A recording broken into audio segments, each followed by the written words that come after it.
Vault. Welcome everyone to the Film Vault.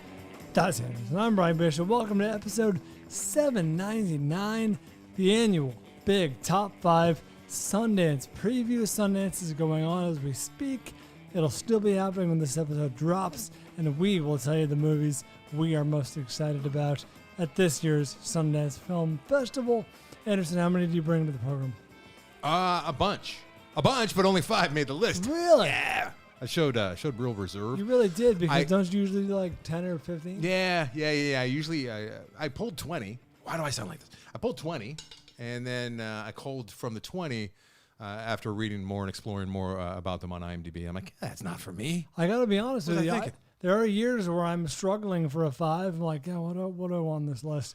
I also have an also-ran list of about 20 movies I am actually interested in seeing.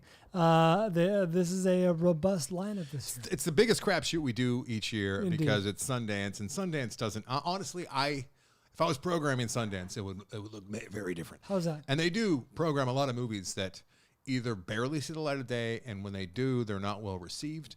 But they got their own motivations, and also and I've said this before, but 95% of the movies that we just researched over the last week plus are movies that were already, it's a dirty little secret, and this is all alleged, but they're movies that these are movies that before they were even shot, some of them before they were even scripted, were already slated to be Sundance movies. Yes. You see that the same directors, having movies go to the festival year in and year out? You see a little bit of that, but also there's just, I think, behind. And I'm not saying it's nefarious up. I'm just saying they're part of the system. The machine. Part of the system, but I mean, this is all about finding new talent as well. And they have like the next category, and they have the midnight category, which is a lot. There's a whole bunch of first-time writer directors, but a lot of the time they come out of the lab. A lot of the time there's connections there already via publicists, and I'm not even saying this is dark or as straightforward as like Grease and Palms, a couple years prior, but they know that there's a movie that was actually on my also ran list at one point, and then I saw that it's being released on Hulu February 9th. A lot of these movies are already pre-sold before they're even in the lineup. So yeah, it's like, what do we do? And I didn't even look at Spotlight. I don't know if you looked at Spotlight, but no. Spotlight are movies that premiered at other festivals. I only looked at the actual premieres. So what this really is it's a preview of smaller, quote unquote, independent movies that may or may not break through in 2024. Because while a lot of them are studio backed, they are still smaller scale. Tweeners. You wouldn't find like Ant-Man 9 here, I don't think. Well, hey, bite your lip. That could happen. No, it was a figure of speech. I also have a film that did make my list that is already slated to come out next week. But it is a Sundance selection. Yeah. So. It's a massive marketing tool. And it's not even a free marketing tool in a lot of ways, because a lot of the time you got to spend, I'm not going to get into all the particulars, but it's more, a lot of the time it's more than the $75 entry fee to get yourself there. I was told. Gotta stay at Airbnb. Hey, we are. Back of condoms. That's if you get. We are doing the Sundance pool here. Also, not pool, but we should do a pool.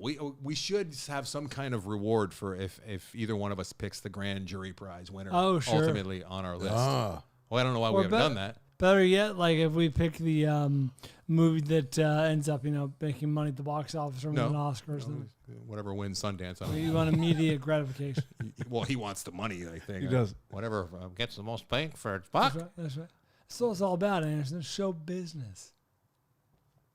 Hey, we saw a movie called Infinity Pool, which we'll be flickfashing here in a bit. Yes. Andrew Potts, the fine man named Andrew Potts. That's a pool. What? That's a pool.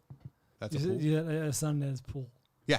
Well, I mean, it came from Sundance, right? And apparently it was my number 3 most anticipated, most excited on my Sundance preview from last year. So good timing on that.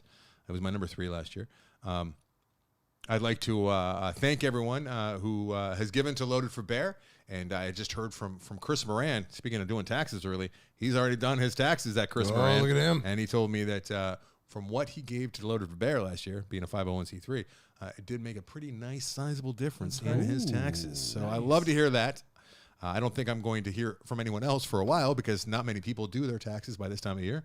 Just Avery's dad and him. Just running down to the tax man. If you find yourself in a similar situation as Chris Moran, do let me know, and Ned Flanders, because I will give you an extra shout out and thank you, and just remind everyone that yes, if you do give to this project that Mike Carano and I are working on daily, it goes to towards taxes, allegedly 501c3. It'll alleviate your tax debt, your tax burden, your tax liability. Entertainment to affect change, and we're just out there trying to make a difference, one heart at a time, Brian. One heart at a time. I love it. And I'm in a position where I got to start hiring people and delegating more because I just don't have the time. It just occurred to me to do the work.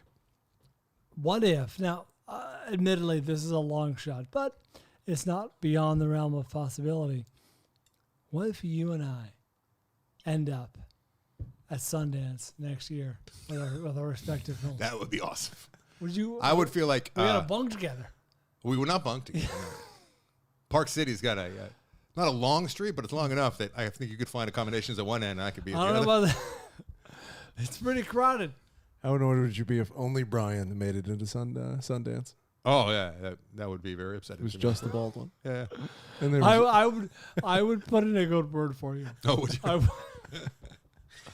Hey, speaking of which, I listened to Avery on your old Los Angeles magazine. Yeah, Avery killed it. I was driving back from Tehachapi, if you must know, and it popped up, and I'm like, I got another hour and a half to get home, and it popped up on my phone. Some time. And I saw it, and I was immediately annoyed. I tried to swipe it away because it gives a notification. It's delete. Like in front of my map. I'm trying to see where I'm going You next. just began kicking the stereo, and then I saw Avery's name, and I'm like, oh hell yeah! So I listened, and it was good. It was enjoyable. I liked Gina. I liked Avery quite a bit. That's all it takes. 2 out of 3 ain't bad. And I liked. There was another guy there. Yeah, so it was good. Of course, Brian, you're very funny. Oh, it was fun. Gina is a delight. Yeah, Gina's a great. real pro. Yeah. A pro's pro, if you will. Brian's very good on the mic too. You know what? I don't know about that. Being kind of disconnected and hearing you on another show for the first time in quite some time. I love you, and it's not your fault. But, you have picked up some Corolla-isms from being so close to the band for so long. And when you kind of go into that Corolla groove and, you start doing, a Corolla-type bit, that's where the anger comes. I'm genuinely not. You know what I'm talking about, right, Avery? Yeah, you see a little. I don't know if I do, but my dad does. Oh, does he? He listened to the episode, and he's like, that Bryan fella, a little strange. A little strange. I'm all strange. That doesn't say That's Corolla. really mean thing. I don't know, but that was It's really mean thing for your dad to say. He's polished, but a little strange. You asked me to remind you about IMDb. No, I have so many questions. Wait, what do I do that's like Corolla? You'll go into radio bit mode. You did it just, I think, on the show or right before the mics. Oh, when Avery was talking about his dad does his taxes in January or February, and you asked if, because Avery's got a black parent and a white parent. Yes. And then you said, is your dad the white parent or the black parent? And then Avery said, it's a black parent. And then you said, well, I don't even know where to go with this. And that was a very Corolla thing. It was so Corolla. He got it from me. You become Corolla. I didn't even know where he ends and I begin. Just one merged organism. He ends at the end of his testicles, and you begin right there. Suckling. The sphincter. Right? No. We're not that show. We're not that show. All right. We're the suckling show, not the sphincter show. Yeah. Hey, IMDb wanted me to remind you about it. That was off the air. Sorry, buddy. You know what? No, that's off the air. We talking Oscar noms? Let's do a little. Yeah. Oh, yeah. What's the hostage video you saw? Oh, that's hostage video. safe. This show is going to be all over the map. I don't know what guys, to do. So if you're looking for information, Oscar noms, you'll get some information in this episode, but there's going to be a whole lot of off the rails moments. This is an unusual episode. We're looking forward rarely the summer and the winter preview, right? I'm still waiting for American Jihad or Jihad Rehab to come out. That was my number one a couple years ago. I'm still waiting. Yeah, there's a few. I have my Sundance list from years past, and there are movies that have not seen light of day. They have not, as you would say.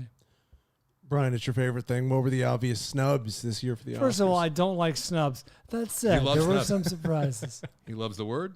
I don't like the concept. I was sad to see that, of course, the big snub that everyone's talking about, Greta Gerwig and Margot Robbie, neither of which nominated for Barbie in their respective categories. Because they're ladies. It's a tough day in the Bishop household, I'll tell you that much. The kid from May December that we like so much, Charles Melton, did not get nominated. Yeah, that is surprising. We're upset to see De Niro get nominated over him. However, salty and sweet. I was very happy to see Sterling K. Brown to get a Yes. nomination for American Fiction. That was a real long shot, and I'm glad he stuck in there. You did love him. I thought of you as soon as I saw that he was nominated. I'm We're like, going "Yeah, to look at talk that. Past Look at that." Lives, and I thought Greta Lee was a shoo-in for Best Actress nomination, but I guess not. You thought what? With the who? It's Greta Lee, the lead in Past Lives. Oh, yeah. She Although was she was really good. And finally, not surprising but disappointing, I would have loved for Black Bear to get some acknowledgement. Yeah, that was never going to happen. It was a real long shot, but I was holding out hope, and here we are. I did pass a billboard, my favorite, that said, Creed, Avery loves billboards, just to reset. Creed 3 for your consideration. What the fuck was that? Yeah. Best picture. Not only that, best dude, like director. TV ads. Oh, yeah, They had TV spots going. for Creed, that. Creed 3 or Air. What would have upset you more as a Best Picture? It's not often that you see a campaign like that doesn't bear fruit. And neither one bared any fruit, right? True. Because we see these campaigns out I here in saw LA. a lot of ads for Air. And usually they get something out of that. So that was, maybe there's just too many, too Did much Saltburn yeah. get anything? Right. That Saltburn? was another I one. Yeah, didn't- I no. didn't see Sound Saltburn design. get what? sound design. There you go. Best slurping. I was talking with Andrew Martin. I didn't have time because I was in the middle of like 9 things, but he was at Andrew Martin every now and then, listener of the program, friend of the program. He wanted to let me know. I almost did the douchiest thing because I was really, really busy and I had deadlines that I was trying to deal with, and there was counter offers coming in, and I was making offers that I was literally on the phone with 2 different people at once at one point, and then Andrew's. Tell me I had 2 phones. You had I offers had he 2 couldn't phones. I really refuse? did. Yeah. Nice. I wasn't quite to like buy, sell, buy, but I felt like I was in that mode with Yeah. real estate because the things are on and popping, and I'm doing all sorts of real estate He's stuff. like Billy Bean over here. And Right. Hang up and you get the and answer then, you want. and then bing, the phone's been bing, bing, bing, bing, and then one comes in from Andrew Martin, and he's just like, Saltburn's not good. I don't like Saltburn. It's beyond me why people like this movie. You're And he like, wants to "Not get now, into Andrew it, Martin." and like we get into it with movies, but I'm like, but I can't help myself. It's movie related, so I'm like, well, here's what I think. Must weigh in. Must prove wrong. Must prove wrong. We cut to the next day with the disappointed couple. How did our offer not get accepted? Well, waiting we're out a in few front. seconds late. I'm sorry that I put in an offer for 2406 Saltburn Ave by mistake, and you're no longer in on that property. I apologize. Yeah, we got so much to talk about. We do. We have a lot to talk about. What else? We got full plate. I've got a larger than average roster of films to flick fest, knowing that our top 5 is often light for this episode. Avery and I got to talk the Curse. I would like to do a burner of the Curse, a spoiler episode of the Curse. I know what the curse is. I know you don't. I would also like to do a spoiler episode of Saltburn because I have a fix to make it one of my favorite movies of all time. Oh, really? Yeah. Okay. We could do that. Female lead. No, male director. Oh. No, I'm kidding. Ooh, that's good. Female lead because of the nudity? Is that where you're going? Yeah, that would Come be on. nice. You got 4 The things. dancing scene. Better with Bean? Save.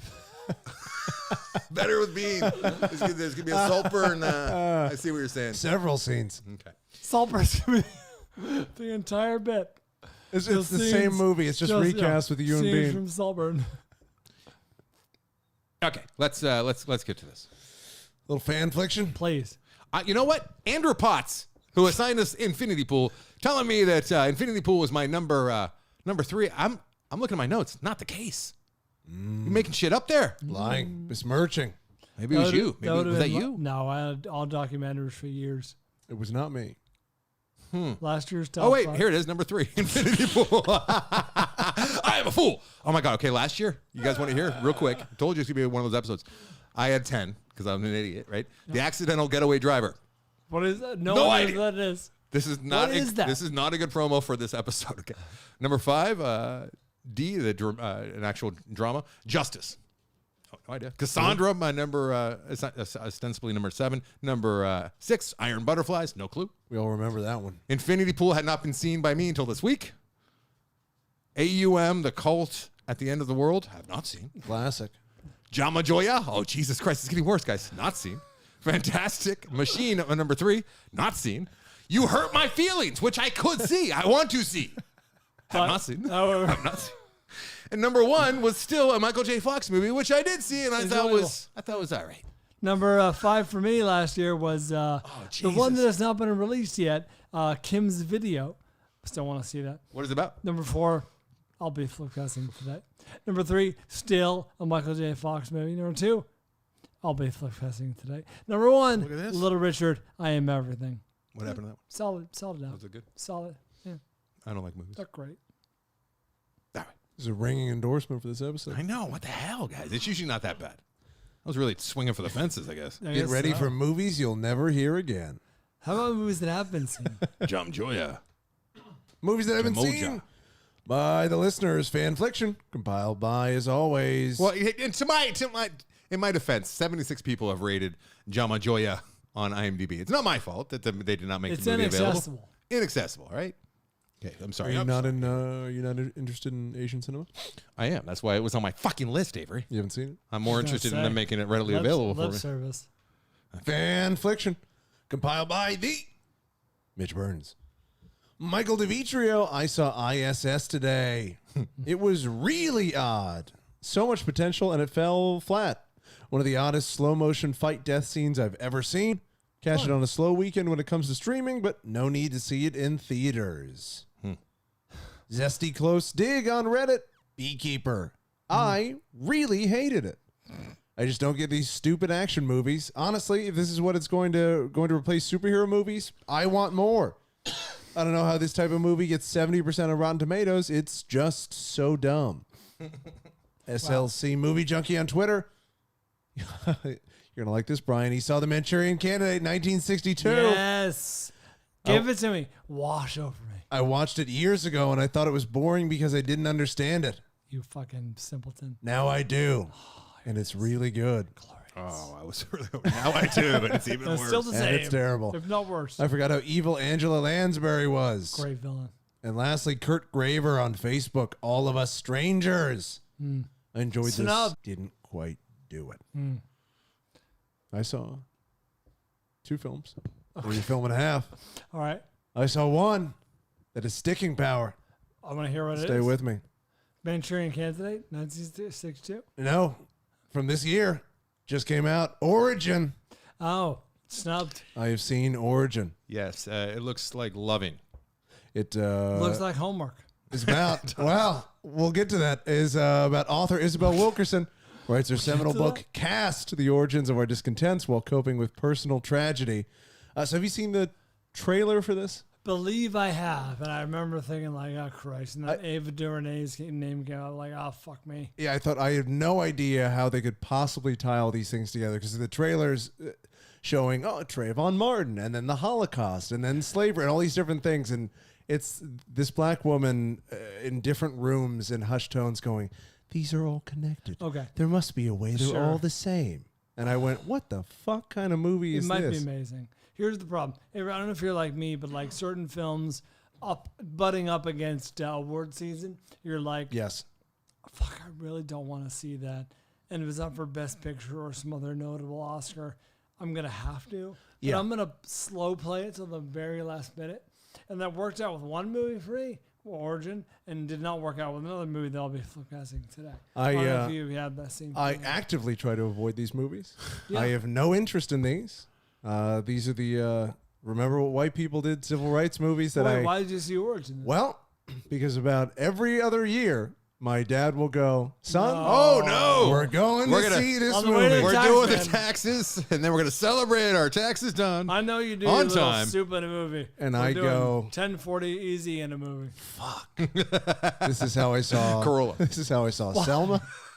This is how I saw Fruitvale Station, which was good. Fruitvale is good. Fruitvale is pretty good, even though I like it. One year my dad mixed it up and he wanted to see the Tupac movie. Couldn't explain that one, but I saw that. And this year it was Origin. I went into Tupac this. movie was not- I saw that. I went into this mildly hungover. I had very little desire to go in to see this. Oh, I didn't want to spend I see 2.5 where you're going. I can tell hours where you're going. going to see And? Origin. And And the movie started. So it was still out. I went, really? Trying real hard because it starts off with Trayvon Martin in a recreation. I'm going, Fun. fucking A. Is this really? We're going to do a lifetime version of every black person who's been wronged in America? can I just Yeah, for long those fucking movie. who aren't listening carefully, and it sounds like a very white racist man is producing the film vault. Avery Yeah. is a black man. Yes. Avery. And my black father took me to see this. Do me a favor and go to Avery on this. I will go full to Avery on this. And About 45 minutes in, Oh, no. this fucking movie got me. Oh, son of a bitch. There is effective filmmaking in this. There is creative filmmaking. It is engaging. I can't say it was enjoyable. It was entertaining, and it definitely put things in light. Entertaining. Yes, definitely put things in a certain light that I had never thought of before. It conceptualized certain things in ways that I had never thought of them, such as the Holocaust as compared to slavery, which it was about as fun as you might imagine. You came out of it endorsing qualified immunity. I got extremely dusty at the end. They really tug on the heartstrings. The acting was top notch. Like I said, some really effective cinematography shots. And it didn't feel like it was that long. It was divided into chapters. It's sort of, the funnel chapters of sort of Jim Crow, the Holocaust, and then the caste system. They tie it all together. And they do an effective job. Because that's the whole premise of the trailer, is that she's trying to sell this thesis or this idea, these themes, and all of these white publishers are like, we don't understand the connection. Explain to us. I'm sorry, it's a pass for us. I'm sorry. So the movie better deliver the connections. Yes, and it did deliver the connections. It was very thought-provoking. I don't quite know who this is for. It was much better than it's for thought critics, it would be. Probably. But I definitely think if you're somebody who likes these kind of heavier dramas, likes something with more of a social justice angle to it, or equality, it's definitely informative. There's a lot there, and a lot. It's got Bernthal as well. So. And Bernthal's fucking great. There's not enough Bernthal. I could have used more of him in it. But I imagine it's got to be 2.5 hours. Well shot. 2:21. It was good. 2:21. It was engaging. I enjoyed it considerably more than I thought I would. All right. Pleasantly surprised. Well, you said you had 1.5 though.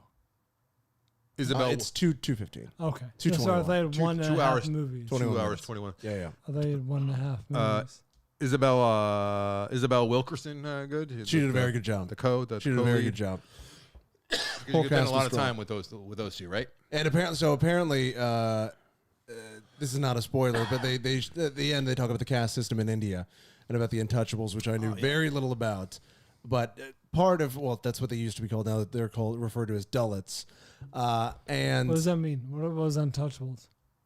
It was the lowest caste in India, where you literally did not touch them for fear of becoming I was infected. thinking the other way, like they're above the law, but No, quite the opposite. Dalits. Or apparently they had to have brooms tied to their waists so that they could sweep up their shadows behind them because they thought their shadows were tainted. Wow.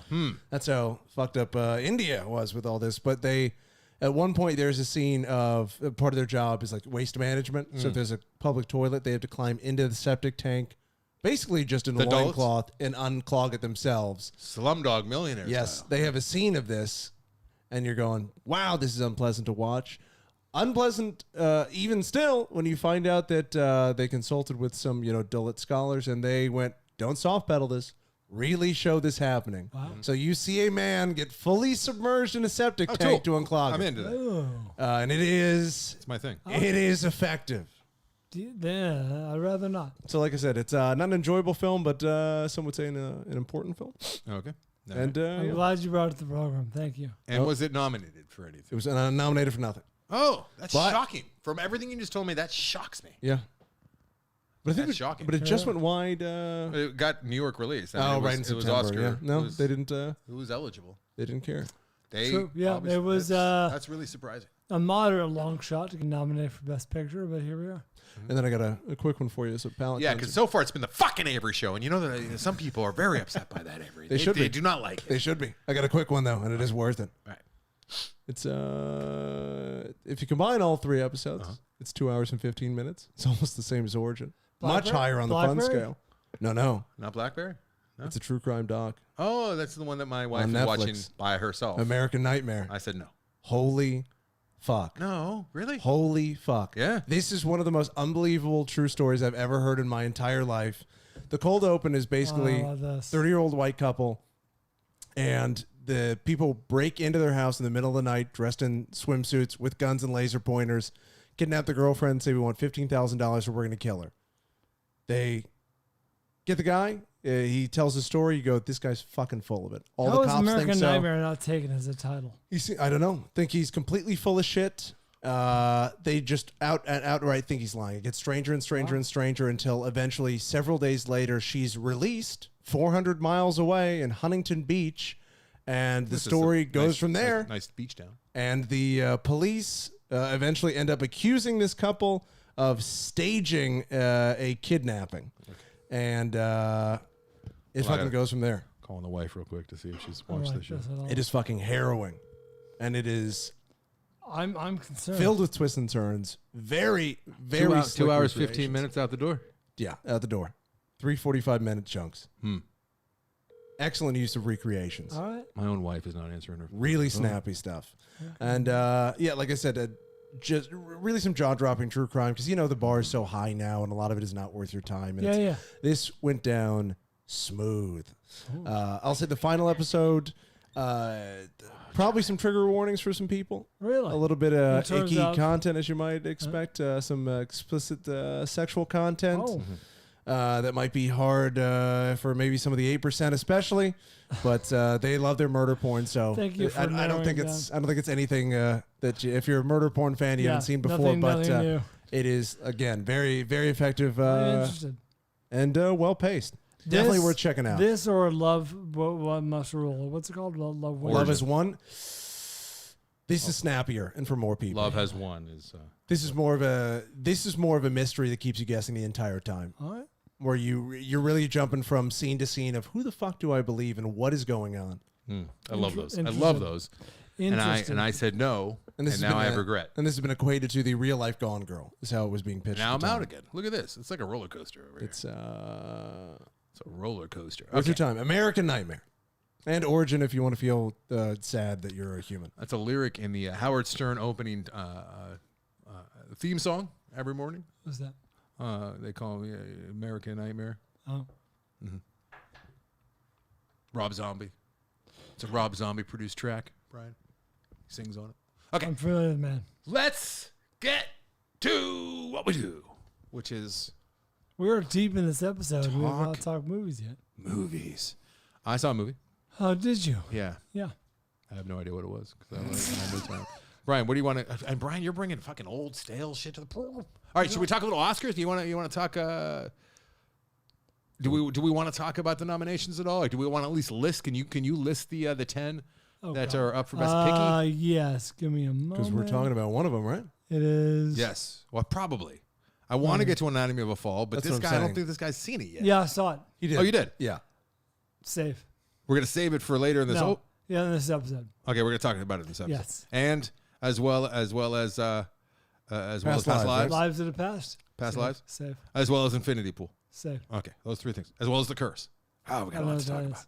As well as the beer and other things that were sent to us. Oh, excellent. So much show. Best Picture nominees in alphabetical order. American Fiction, Anatomy of a Fall, Barbie, The Holdovers, Killers of the Flower Moon, Maestro, Oppenheimer, Past Lives, Poor Things, and The Zone of Interest. Yeah. It's a solid lineup. I have not been able to go through and really be upset about any movie that wasn't up for Best Picture. They're all kind of what I was expecting, except I just last week said American Fiction. I did not believe it had the caliber of filmmaking to be up. No, it was going to be I thought it'd be up for Best Adapted Screenplay. But it's there, bro.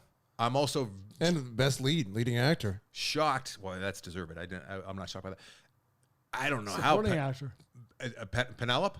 Penelope? Oh, there was no Penelope. No Penelope Cruz. Maybe I was right. Maybe you were right. Maybe I'm rethinking everything that I thought I knew about acting in movies and direction and all of that because Penelope was the best thing other than the horrific crash in Ferrari. She was... Socks were off. I haven't seen Nyad either, which got nomination for Best Actress. But Lily Gladstone was great. Sandra Huller was fantastic. Carey Mulligan and Maestro was good. And Emma Stone was she was really the best good. part. Yeah. She's always the best part. All right. Okay. So, tough year. Competitive year. Yeah. Don't you wish they all could get Oscars? In a perfect world, Avery, they all would. But, here we are. Do you want to talk Past Life? Well, my wife's not calling because she doesn't recognize my business line. Multiple phones. She does not want to do business with Andy. I guess not. It's very... I need to get Oh, Jesus Christ. I don't. All right, go ahead. Let's do this because it's not worth a long discussion. But I did see Maestro. 2023's Maestro, directed by Bradley Cooper. Did you like it? Starring No, we don't have to do all that. Bradley Cooper. Do you know who's in it? He's going to tell you, Anderson. It's 80% Rotten Tomatoes. Still a little low for Best Picture nominee. Streaming on Netflix, nominated for 7 Oscars, including Best Picture, Best Actor, and Best Actress. I was underwhelmed. I don't know about you. Anderson's on his phone. No, I'm good. The first shot was glorious, wasn't it? The first shot was glorious, actually. Best part of the movie. Kind of Might have downhill been. from there. It was very, very good. Unfortunately, there's another 2 hours after that.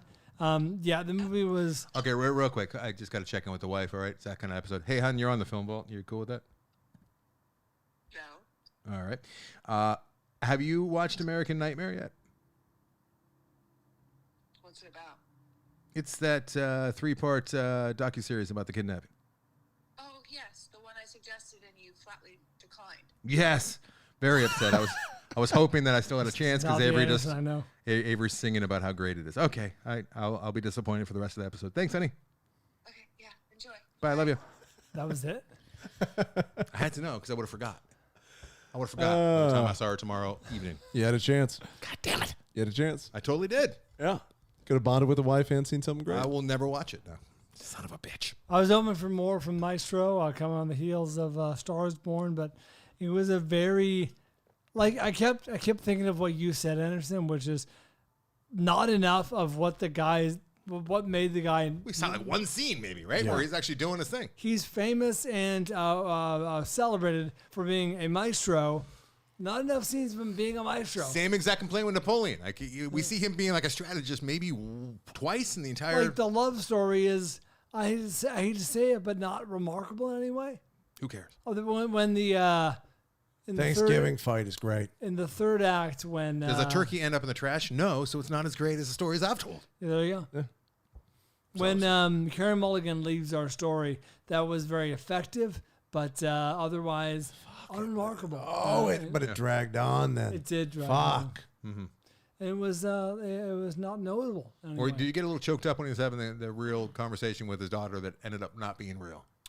That was heartbreaking. Wait, which one? Where he couldn't Pulls her really... aside about the rumors.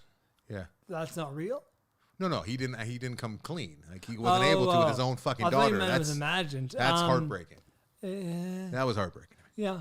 Can I tell you something? This is a lack of ability, to be honest. I liked Maestro the Man, though. I found him very engaging. Chris Moran. He's getting a lot of airplay here. Really is. He did well on his taxes thanks to Loaded for Bear. He also gave me an action figure from a ghost story. They were going to say of Maestro. And it's this artist, I guess he does like offbeat action figures. It's Leonard Bernstein just punching the air. It's in the box and everything, and it's Casey Affleck with the thing. You know, you can't tell it's Casey Affleck, but it's a ghost story. Thing? It's like a real little... Did he make it? Or No, he commissioned it or bought it, and I have it in my room, and I see it every day. And just this morning, Atticus is asking me, he's like, Daddy, what's that? Is that like a scary movie? I'm like, no, it's a movie. And I started telling him about it. I said, he's like, am I allowed to watch it? I'm like, no, you'd be terribly bored. He goes, I'd be bored. I said, yeah. But I'm like, you know what? We got up early this morning. We have a little time. I'll show you the trailer on my phone. Guys, it wasn't, I'm not kidding, 5 seconds into the trailer, and I started weeping. I am that bad with this movie now. I'm not kidding. I'm not, no hyperbole. I believe you. 5 fucking seconds in, and it's coming out That again. question what was going on. It's Or being- he's used to it by now. He didn't catch on. He was so riveted with the storytelling. Sure. He really was. And he's asking me questions. He's like, "Do the kids see him?" I'm like, "No." I'm like, "Does anyone?" He's like, "Does anyone see him?" I'm like, see him? "Other ghosts can't. The other ghosts can't." Daddy, is there a pie eating scene?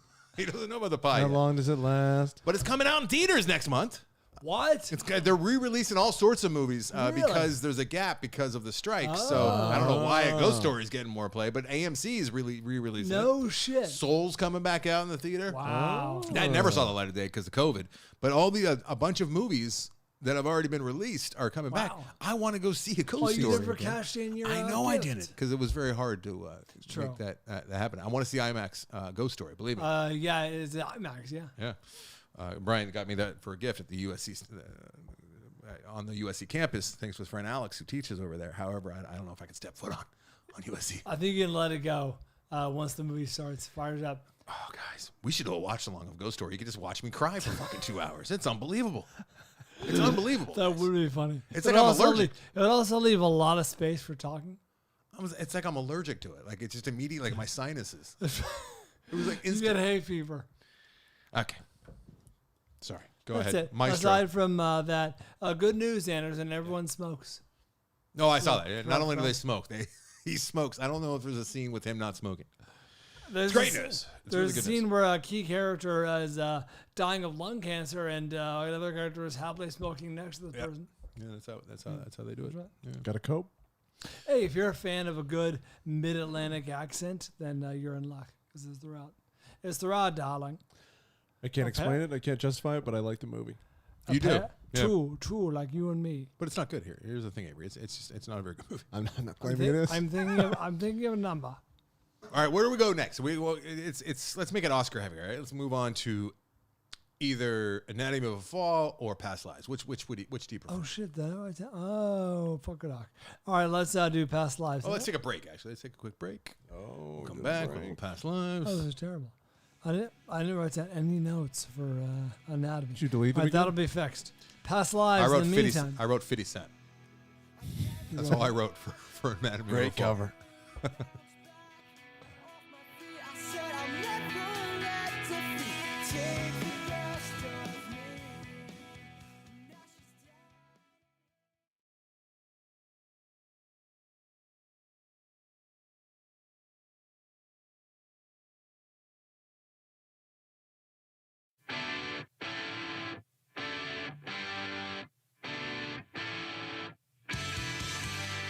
hey, I need a bottle opener there.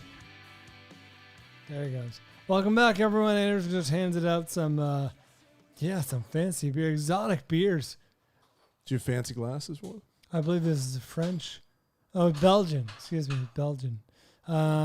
Which is more or less France. Sorry, Belgium. Yeah, very excited. Very excited. I'd like to thank the one, the only Mark Crimmins for having these beers shipped to us. I know exactly how much they cost, which is kind of gauche. I understand that. But when you're involved in the transaction, it's gauche of me to be saying how much these beers cost. But True. I guess he's from Australia, you see, Mark Crimmins is. I understand. And he sent the After Disaster Care package. He didn't want you to be left out or Avery. So he Oh, thanks, Mark. sent us over, and he was trying to buy some beer from he was saying a local brewery, which is Well, bizarre. breweries actually do some, like Stone, for example, has a whole shipping, I'm really bored.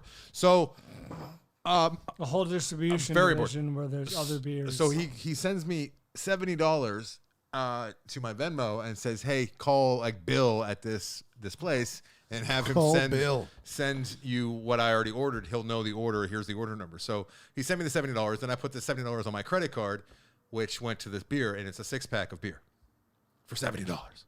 Now That's absurd.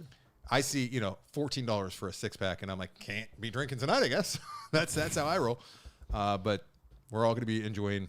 What's the math on This that? is a Chimay, and I got to be honest with you, Anderson. Normally, I'm not a big fan of Chimays. However, I do see three very key words: strong blonde ale. You like that? So yeah, I do like blonde ales. They're very approachable. I find Chimay is typically like Belgian ales, which are a little tough sometimes. So I'm encouraged and I'm excited.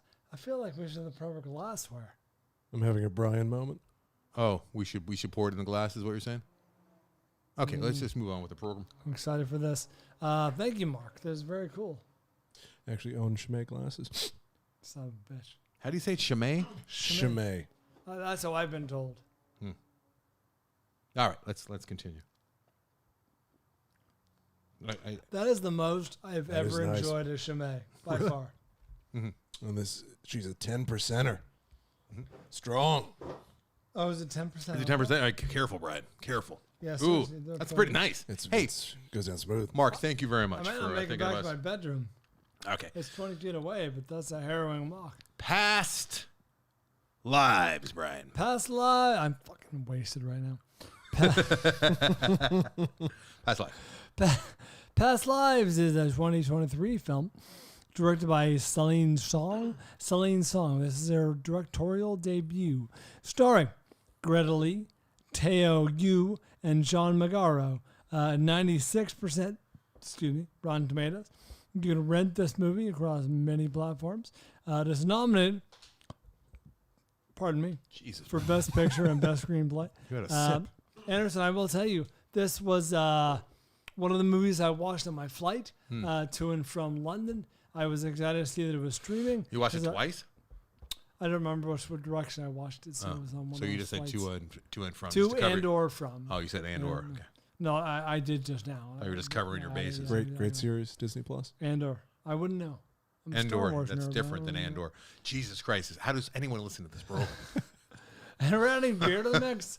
They do not. We're adding 10% beer to the mix. That's bad news. So it was watched by me in the air over the Atlantic Ocean, and I'm glad I did because I quite enjoyed Past Lives. Mm-hmm. Yeah. It seems Slow. like a good plane movie. It's a great plane movie. It's slow in a good way. It's deliberate. It's quiet. It's observant. And it's everything you want out of like a good little movie. So early on in the movie, we see what her life is like over in Korea. It's interesting. I did not know this about Korean jobs. I don't know if most of them are like this, but we see her doing she has to get there impossibly early in the morning. It's still dark. Yes, this And opens on young Korean kids. And well, no, it's when she goes to work and she's doing all of her boss's job before she's allowed to even get to work. So she has to do all of his it stuff. flashes back? Yeah, she has to do all of his stuff before she's even allowed to start her own job, which I found to be interesting. That was the first note of interest that I had, and then the movie becomes something very different, which is about a woman who has a friend, and she lives in Korea, and they're very close, and then she leaves Korea. A girl. You said a woman. Yeah, a girl, but yeah, because the most of the story is that she's a 10-year-old girl. She becomes a woman. She moves to the United States. She acclimates, becomes a different person. Effectively American. But because of the old social media over there, reconnects They're reconnected via Facebook, I believe. with her childhood friend that they had that childhood love for sure. There was like puppy love, but it was more of a strong friendship more than even romantic. It's that period of childhood where I don't think you know what romance is, but you're such good friends with someone, they might as well be your girlfriend or boyfriend or best friend. Right. And he reconnects, and he is not assimilated because he's nothing to assimilate to because he still lives in Korea. He's kind of a ne'er-do-well in Korea, just kind of, drinking beer with his buddies. And I wouldn't even say that. But he's kind of aimless, a little bit aimless. And that's a probably what led him to, look back and, look what he's lost. And Sounds like a cool guy.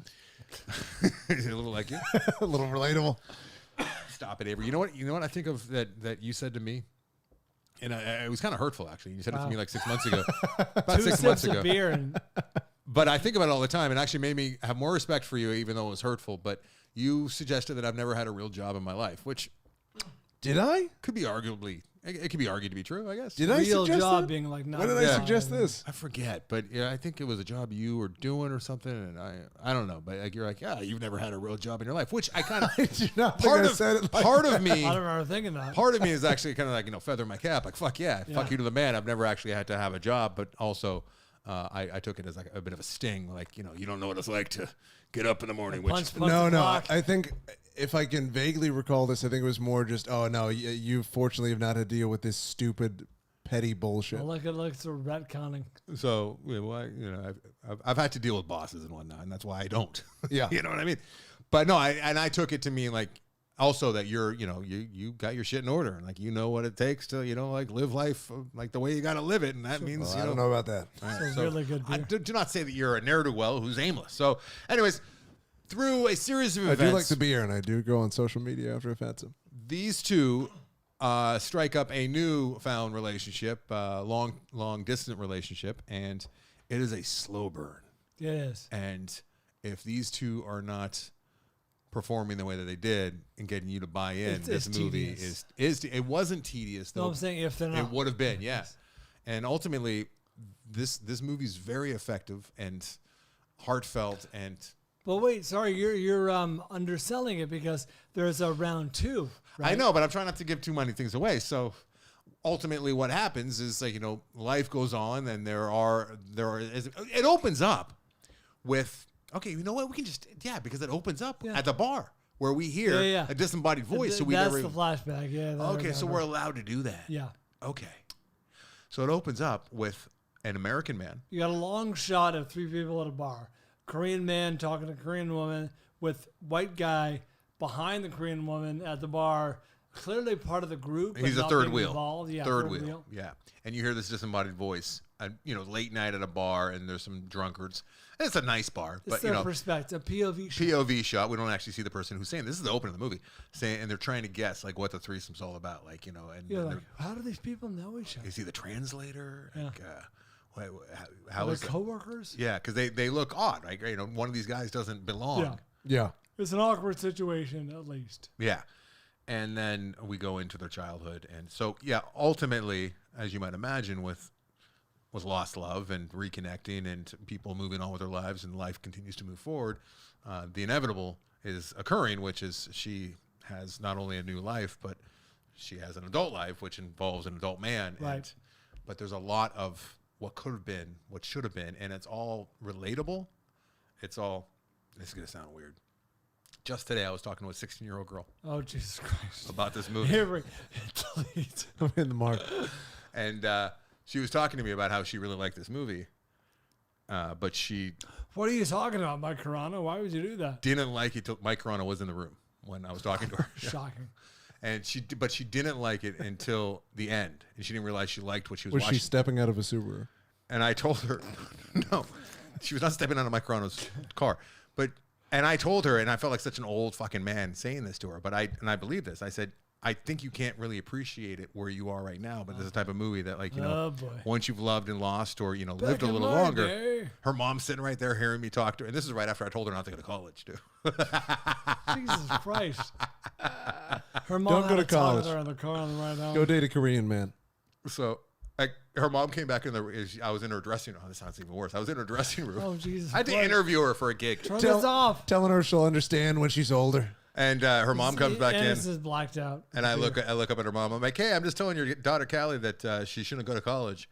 And her mom thought I was joking. She was like, all right, nice meeting you, Anderson. Good to meet you. Bye-bye. I'm like, no, I'm being serious. I just told her not to go to college. Because she wanted to go to film school. I'm like, you're already in it. Just keep filming. Keep filming. Yeah, dude.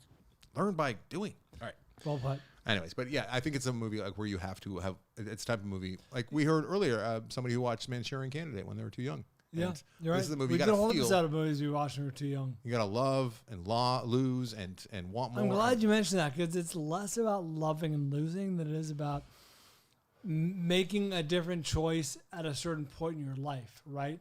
Like a choice you might have made when you were 21 is not the choice you might make when you're 37, right? As it pertains to this movie. Yeah, as it pertains to this movie. And I think there is a theory out there that I believe to be true, which is like you might find the love of your life when you're like 7, 8 years old, but it's just you're not in the right place. And I think Drew used to always say that too. You got to be in the right place in your life. Yeah, that's true. For the right. So a lot of the time we meet the right person at the wrong time. Because especially when you're younger, you'll hear that from older people. They're like, oh, timing. You go, what the fuck does that mean? Yeah. That's bullshit. And then the older you get, you go, oh, yeah, that does make sense. Well, some of it is right. Yeah.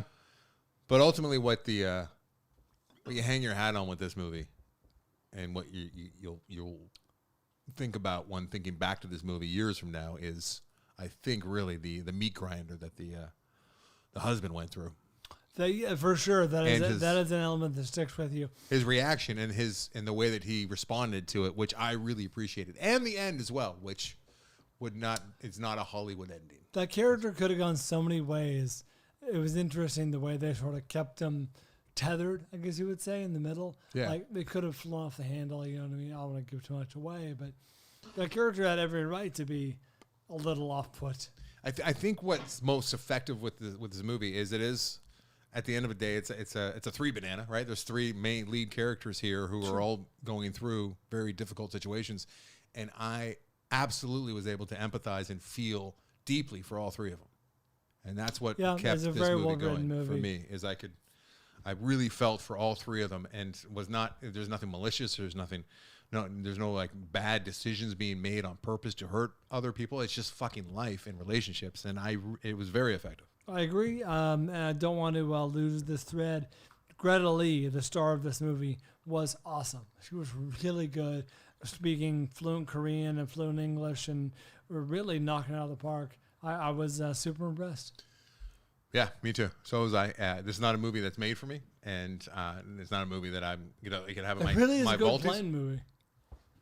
Okay, we It's talked a about that good before. movie, Like yeah. what would be a good plane movie? Yeah. This works. But if you're the type to seek out movies that are like this movie is really going to sing for you if you haven't seen it. Yes, for sure. It's got a before sunrise, before sunset vibe to it. A little bit, yeah. A little bit. A lot of catch up, a little bit Columbus vibe to it too. Columbus, that's right. I'm glad to hear this because I saw the preview a few times in theaters and I thought, this could be schmaltzy. Yeah, hard this to could sell. be It's not at all. This could be lightweight schmaltz. No, it's earnest at times for sure, but it's earned earnestness Yeah. and It's very observant. yeah, and they don't, and where they can really schmaltz it up, they turn the other way, which I really appreciate. Interesting. Yeah, but that was interesting. And yeah, I mean, I like to think that I might be as much of an evolved human being as he was, but I don't think I would be able to be, because like your manlyhood gets called, even though I'm not like the type of guy who's like I'm a man. He's being cuckolded to an extent. To an extent, yeah. But he knows that he loves her that much that he. Anyways, I think a lot of people would really appreciate this movie. Some of you will be bored stiff and not get it. Okay. Moving on to Anatomy of a Fall. Yes. Sadly, I got to read this off of Wikipedia. Anatomy of a Fall is a 2023 film directed by Justine Triet. I'm sorry, guys. I didn't write down any notes. I'm remiss. Yes, it was nominated at the Oscars for Best Picture, Best Director, and Best Original Screenplay. Strangely enough, not Best Foreign Film. Yeah, that is weird. They must not have submitted for It was a different country, I think. They nominated something else Oh, really? for their country. How Yeah, because you have to go. It's almost like the primaries. Yeah, I'm trying to think of what they did instead. France nominated something else. They might have been really like savvy about it and like, we're going to go all in with this one for Best Picture. Yeah. Because as I was watching this, I'm like, is Brian going to watch this because it has subtitles? He needs to, like, halfway through, I'm like, Brian Thank is going Christ, to have to only watch like this movie. 60% in subtitles. That's true. They chose to nominate The Taste of Things, which didn't even make the cut. But I've heard really good things about The Taste of Things. And that's a movie that's on my list to catch up with before the Vaulties. I don't see the Rotten Tomatoes score. I gotta imagine it's fairly high. Yes. Yes. So, Anatomy of a Fall. Critical response. Opens up with the 96%. inciting incident, Brian. It's a chalet. It's a home that's being kind of like They're renovating it so it can be bed and breakfast. yes, bed or Airbnb or bed and breakfast. They say B&B. And it's it's in the mountains up there in the French The French Alps, I'd assume. yes, and we hear very loud music being played. Well, no. What happens to precipitate the loud music? We see the main character, played by Sarah Huller. I want to get this right because she was fucking great. Oh, she's also the lead in Zone of Interest. Sandra Huller. A lot of Sounder going on this year. She was great. Last So Sandra Huller plays a notable author and professor, and she's being interviewed by one of her students. Students made the trek out to the snowy mountains, Right. to her remote chalet, and the student is somewhat nervous, but she's like, "You're amazing." It's a college student. She's like in her early 20s. Yeah. And the student's like, "You're amazing. I want to talk to you about your career, your books, and blah, blah, blah." And she's like, "Great, let's do it." And as soon as the interview starts, the loud music fires up. And it's very annoying music. And it's so off-putting, and it does not belong with No. that backdrop. It's like jarring. Caribbean, like steel drum Yeah. music. It's a steel drum cover of 50 Cent. Yeah. It's what they would play, in like the lobby of like the St. Regis, Jamaica. And It was- they tried to get the rights to the actual one and they couldn't. So Oh, they is that ended up what they getting this did? cover Really? instead. Yeah, It worked and they because- found it more effective. Yeah, I actually was quite annoyed while first watching this movie. I Same. had heard that I had to see the movie. I think Mitch Burns actually. I watched the screener. Yeah, and I'm like, this is such like indie porn, you know what I mean? Like it's like with this weird cover with a weird backdrop, but then ultimately, It's as perfectly it continued, annoying. I'm like, this is actually like absolutely the best possible song I could have picked. it just keeps It just coming keeps back. looping. Yes, he played it on a loop. So we see her reaction, and we understand that something is amiss with their relationship. Because, Yeah, the student's like, should I come back later? And he's like, yeah, let's just cancel this. Yeah, and the student is kind of. I did not really care for her much. Did you Sure, the need to? movie- Yeah, Yeah, you didn't really need She was there for like 10 Yeah, minutes. she's in all of 11 minutes. of But I mean, screen time. she is at the root of the inciting incident as Yeah. well. So you have to think more I about think we it. dispatched her pretty quickly.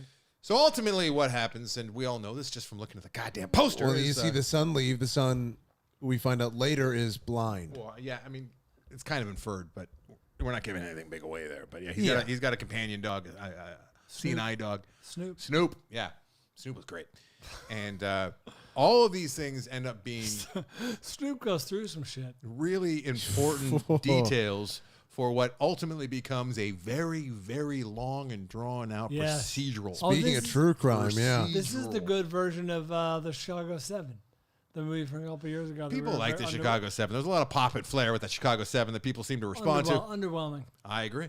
Whereas Anatomy of a Fall, riveting. Edge of Anatomy of a Fall. Yes, very, very well done. One of the best examples of what a great procedural could be. A part of that is thanks to the insane court system that apparently is Unbelievable. run I over had there. a lot of problems with that. Did you? I'm like, how true to life is I that? think Evidently, it's very pretty true to life. It's pretty Jesus true. I want to Christ. see a reality show just of that court system where you get douchey lawyers like that Yeah, who who's are just allowed to perform. like, hey, you know what could happen? There's no evidence, but I have a theory. So it's very frustrating. It's at times just trying to figure out as a viewer what's going on. They make you testify in French? That feels very racist. How does any immigrant get a fair trial? That's a good point. I don't think they love that going Yeah. on over there. I could have absolutely loved this movie, I think. And this is a personal thing, perhaps, maybe. But I didn't. By the end of the movie, by the time the movie ended, I was still very frustrated. And I was hoping to I think have it's a some of that. frustrating movie. Yes. And I think that's the point. And I don't know if I want to sign up for how long? 2.5 hours?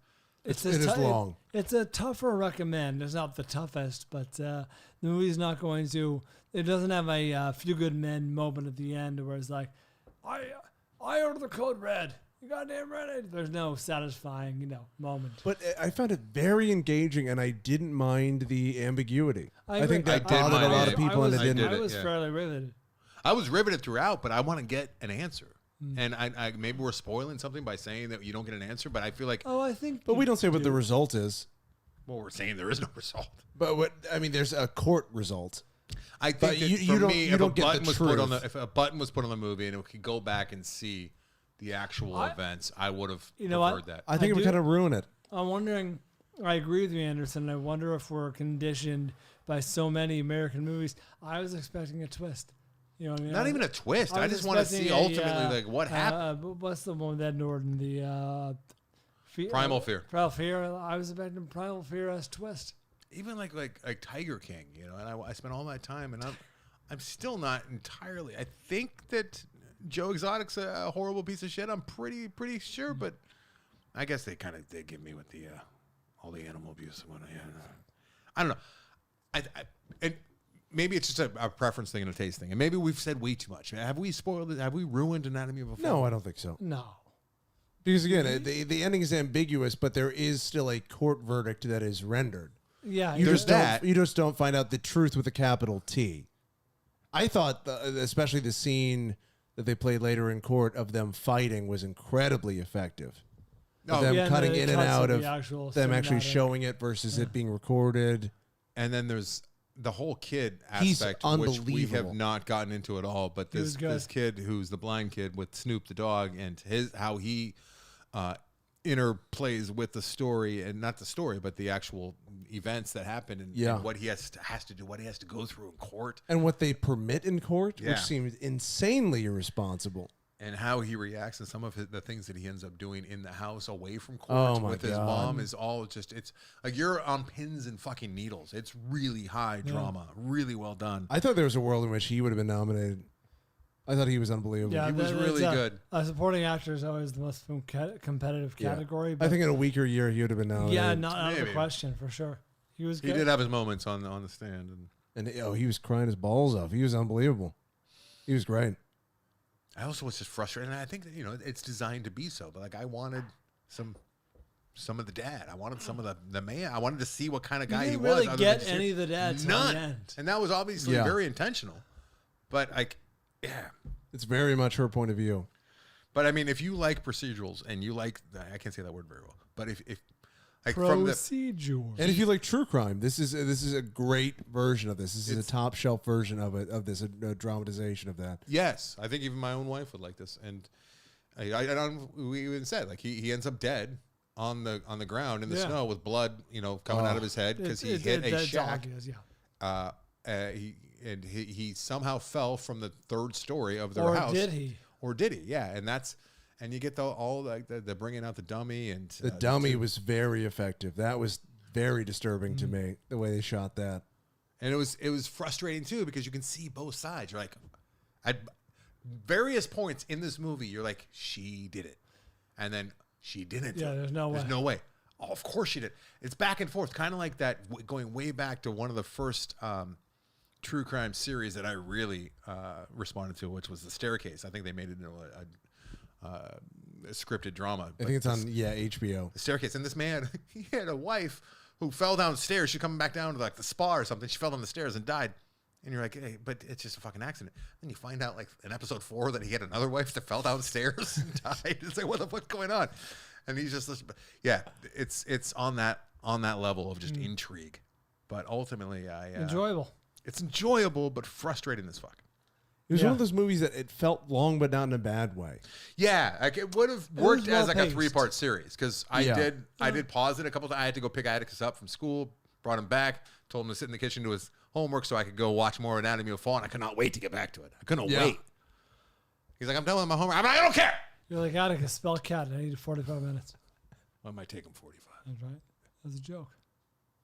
Oh, I see what you're saying. You're suggesting my son's dumb.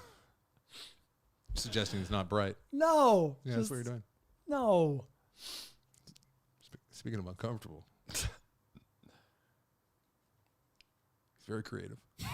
Oh, yeah?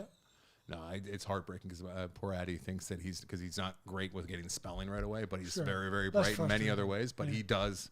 He's talking to his aunt this weekend. I had my mom and my sister at the house, and my sister came and said, Atticus was talking about how he thinks he's not smart. It just fucking breaks my heart because he's smart. But yeah, well, it's not at all true. School that was the bread and butter. Set you up to make you feel like you're not bright if you don't get the if you don't conform to the exact way of learning. And then you got Teslas over there who think that they're ready to like run a fucking company because of the way it's set up. Actually, that's funny you mentioned that because there was a heartbreaking moment today. Coincidentally, Tessa got bullied at school. Oh, how so? Some girl called her something, and Tessa was like, "If you don't stop saying that, I'm gonna say something mean about you." And Tessa's comeback was, "Your sweater is ugly." I thought it was just you are a sweater. That would have been very hurtful. But your sweater is ugly. Yeah, the sweater is ugly. And if the girl was quick, she would have been like, "It's my ugly Christmas sweater." That's right. And I wear it ironically. It's actually a pullover. You fucking moron. Yeah, it's a sweatshirt hoodie. Dipshit. All right, Anatomy of a Fall. It's a quality movie. It doesn't shock me. I was surprised to see it was up for Best Picture. It does not shock me though at all. No, you were surprised. I figured this it was a long shot. I didn't think it was a shoo-in at all. No. According to the odds, it was a long shot. Fuck, I should have put money glad on that. To see. Avery, you should have. I thought it'd be up for Best. As I was watching, I'm like, Brian's gonna have to watch this. I'll probably watch it like in March or April of 2024. He'll watch it after the Oscars because it's gonna be up for Best International Film. And turns out, no. I was shocked by that. I don't think this is for everybody, but if you like anything, procedural or true crime. A lot of people like it. I think a lot of people have been conditioned to like it as well. Yeah. It is French, so you're gonna have to read. But there's less than you would think too. There's a lot more English than I was anticipating. Yeah, because what is it? It's been like a couple months since I've seen this. She's like trilingual. Doesn't she speak some German? So in there? A lot of German, and he's mad because they're only speaking. They make her testify in French. Yeah. But they speak English because he's French and she's German. The common language a lot of the time is broken English. Yeah. And she goes, that's what English is for. And he's mad because he's not that good at English and she is. Yeah. So that's another contention in the relationship. Fuck, that fight is riveting. You know what's interesting? Oh. Have you seen Zone of Interest. No, I haven't brought myself Good. to do that yet. If you see Zone of Interest, because I'm not familiar with her, right? Sandra And- Huller. Yeah. If you see Zone of Interest first and then you see this, I think it's going to probably change your entire experience with Anatomy of a Fall, because you see her. Honestly, I didn't recognize her. Really? I saw So- her at first in a comedy. She's in Tony Erdmann.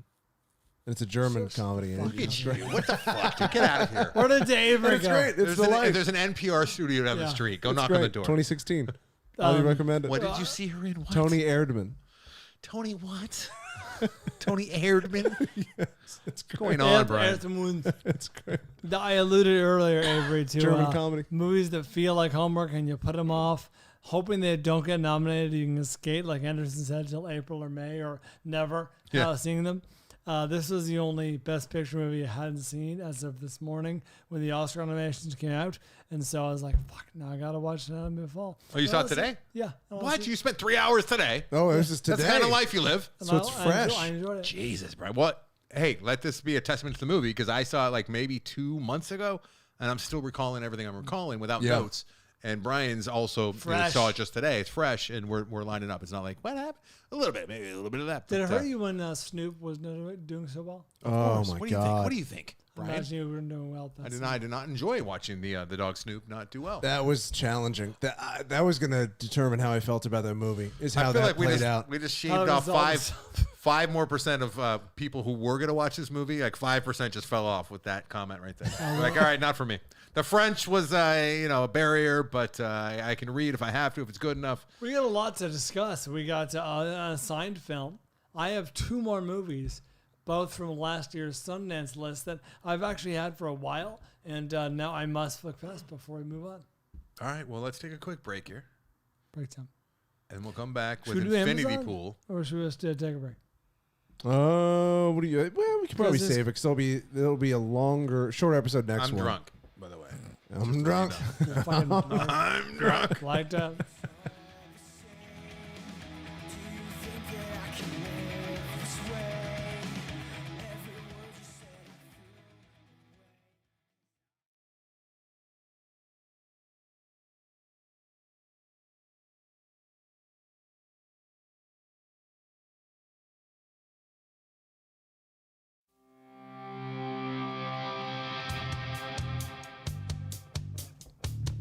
Hey, we're back. Let me wrap these up because Anderson is going to have little to no interest in my Sundance Fanflickssions from last year, even though I saw these earlier in the year. I hope one of and, them is Tony Erdmann. is Great. It's a delight. Have you been looking that up this whole time? no German comedies. My number, hold on, what number She is gets this? naked. Number, that's not bad. You sold me. Can't wait to see this Nazi, possibly murderous wife get naked. Nazi nipples. Good band. Save. Save. Nazi nipples would absolutely have even if they were awful, they would have a following. Oh, great punk band. Nazi nipples. Opening for Fuck Driver. I can't Nazi wait to nipples. I can't wait to not see nipples. I brought it around. Because of the blind kid and Anatomy of a Fall? Is that what you're saying? No, Uh-huh. I have no interest. Number 4 for me on last year's Sundance list was Anderson. You can take a break, drink some beer, chill out for a while. Oh, you're really... Have I seen this? No, fuck. There's no chance. You might have seen it though. It's called Steph Curry, underrated. Oh, Christ. 2023 film directed by Anderson. He immediately gets up and leaves the room. He actually is leaving. I'm going to look up what's Directed on by, news. directed by Peter Nix, director of Homeroom, a Sundance film that was actually very good from previous years. 88% Rotten Tomatoes. You can stream this on Apple TV Plus, as I did. Guys, I know what you're thinking. You're thinking, Brian likes the Warriors. He's a fan of Bay Area sports. Of course he's going to like Steph Curry Underrated, the documentary from Netflix. I did like it, but I'm here to tell you, it's actually pretty good. It has the 3 elements that Anderson says are necessary for a great documentary. It certainly has the access. It follows Steph Curry, who, if you don't know, is a famous basketball player. I assume you know who he is. Follows him around throughout the previous season. As an interesting subject matter, which I find Steph to be very interesting. And also a little bit of luck. The Warriors happened to win the title after sneaking into the playoffs and beating the Boston Celtics in the finals. And they follow that. It's sort of Jordan-esque. What was the Michael Jordan documentary? The Last Dance, in the sense that they're following two stories at once, and they go back to his Davidson days and like the crazy NCAA tournament run. And admittedly, it's a puff piece, but it's a pretty well done puff piece. I enjoyed the movie quite a bit. Thankfully, tons of home movies. It's got a dusting of Hoop Dreams. Now, obviously, it's not anywhere near as great as Hoop Dreams, but it's got a little bit of that in there. And yeah, I can recommend it and say it's actually a good documentary. Yeah, Anderson, interested in seeing that? No. Okay. Well, let me move on then to my number 2 film from my Sundance Preview from last year. I've been trying to flick fast this for a few months, and it finally feels like the right time. Squaring the Circle, the story of hypnosis. Hypnosis, spelled Hipgnosis. Hypnosis is a famous... Anderson, are you familiar? Now stick with me. Are you familiar with the Pink Floyd album, Dark Side of the Moon, with the prism? Yeah, of course. They designed the cover, famously, as well as many other covers of albums of the day. Led Zeppelin, I believe The Who, lots of Pink Floyd, on and on and on. And this is the story of Hypnosis. It's directed by Anton Corbijn. He's a well-known director. Avery, I'm sorry. I know you're doing important work. Can you look up Anton Corbijn? He's the director of Hypnosis, Squaring the Circle. What am I looking at? I believe he has other credits we'd recognize. What is he known for on IMDb? Control, The American, A Most Wanted Man, Life, Strange. I'm dead wrong. I know. Okay. I'm going to go back to Googling Otani news. You can see in this movie Paul McCartney, Robert Plant, Jimmy Page, David Gilmour, Roger Waters, and of course, the star of the film, Noel Gallagher of Oasis. 91% on Rotten Tomatoes. You can rent this, and it was number 2 on my Sundance Preview. I enjoyed it. It's a music doc with very little music, mostly about the artwork and the iconic album covers of the day. It gets into some areas of like LSD use and how the pair that founded Hypnosis kind of fell apart, and the business that was so not just successful, like iconic, like attached to an era, really just kind of fell by the wayside. And it's a tragic tale, but one we've seen a number of times. So I recommend this too. If you're into music of that era, if you're into music docs, again, not that much music, more about the culture. Brian, what I'm hearing is you looked at all of the movies that were released at Sundance last year. You saw Steph Curry. You're like, ooh, that's from the team I like. That's right. I'm going to put that on the list. And then you also saw something that involved Oasis. And you're like, hey, that's the band I like. Must go on the list. And then you crammed them both in. To be fair, I did not know Noel Gallagher was involved in the film when I put it on the list. Okay. That is fair. That's a fair note. If it's true, I That's think true. it is. He's a minor part of the film. He's not the star. Peter Simonoschek is also in Tony Erdmann. Oh, really? Oh, how about that? Oh, would you look at that? Hey, how about this? Anyway, to wrapping up Sundance list from last year. Anderson, you have notes and gifts and things? Yeah. We got some booze from Better Brian, but we'll talk about that next week, I think, because this show is too chock full already. And last year, it's not bloated like me after this 10% beer. 2022, I should say, for the Gifts for the Film Lover guide show that we do, like over a year ago now.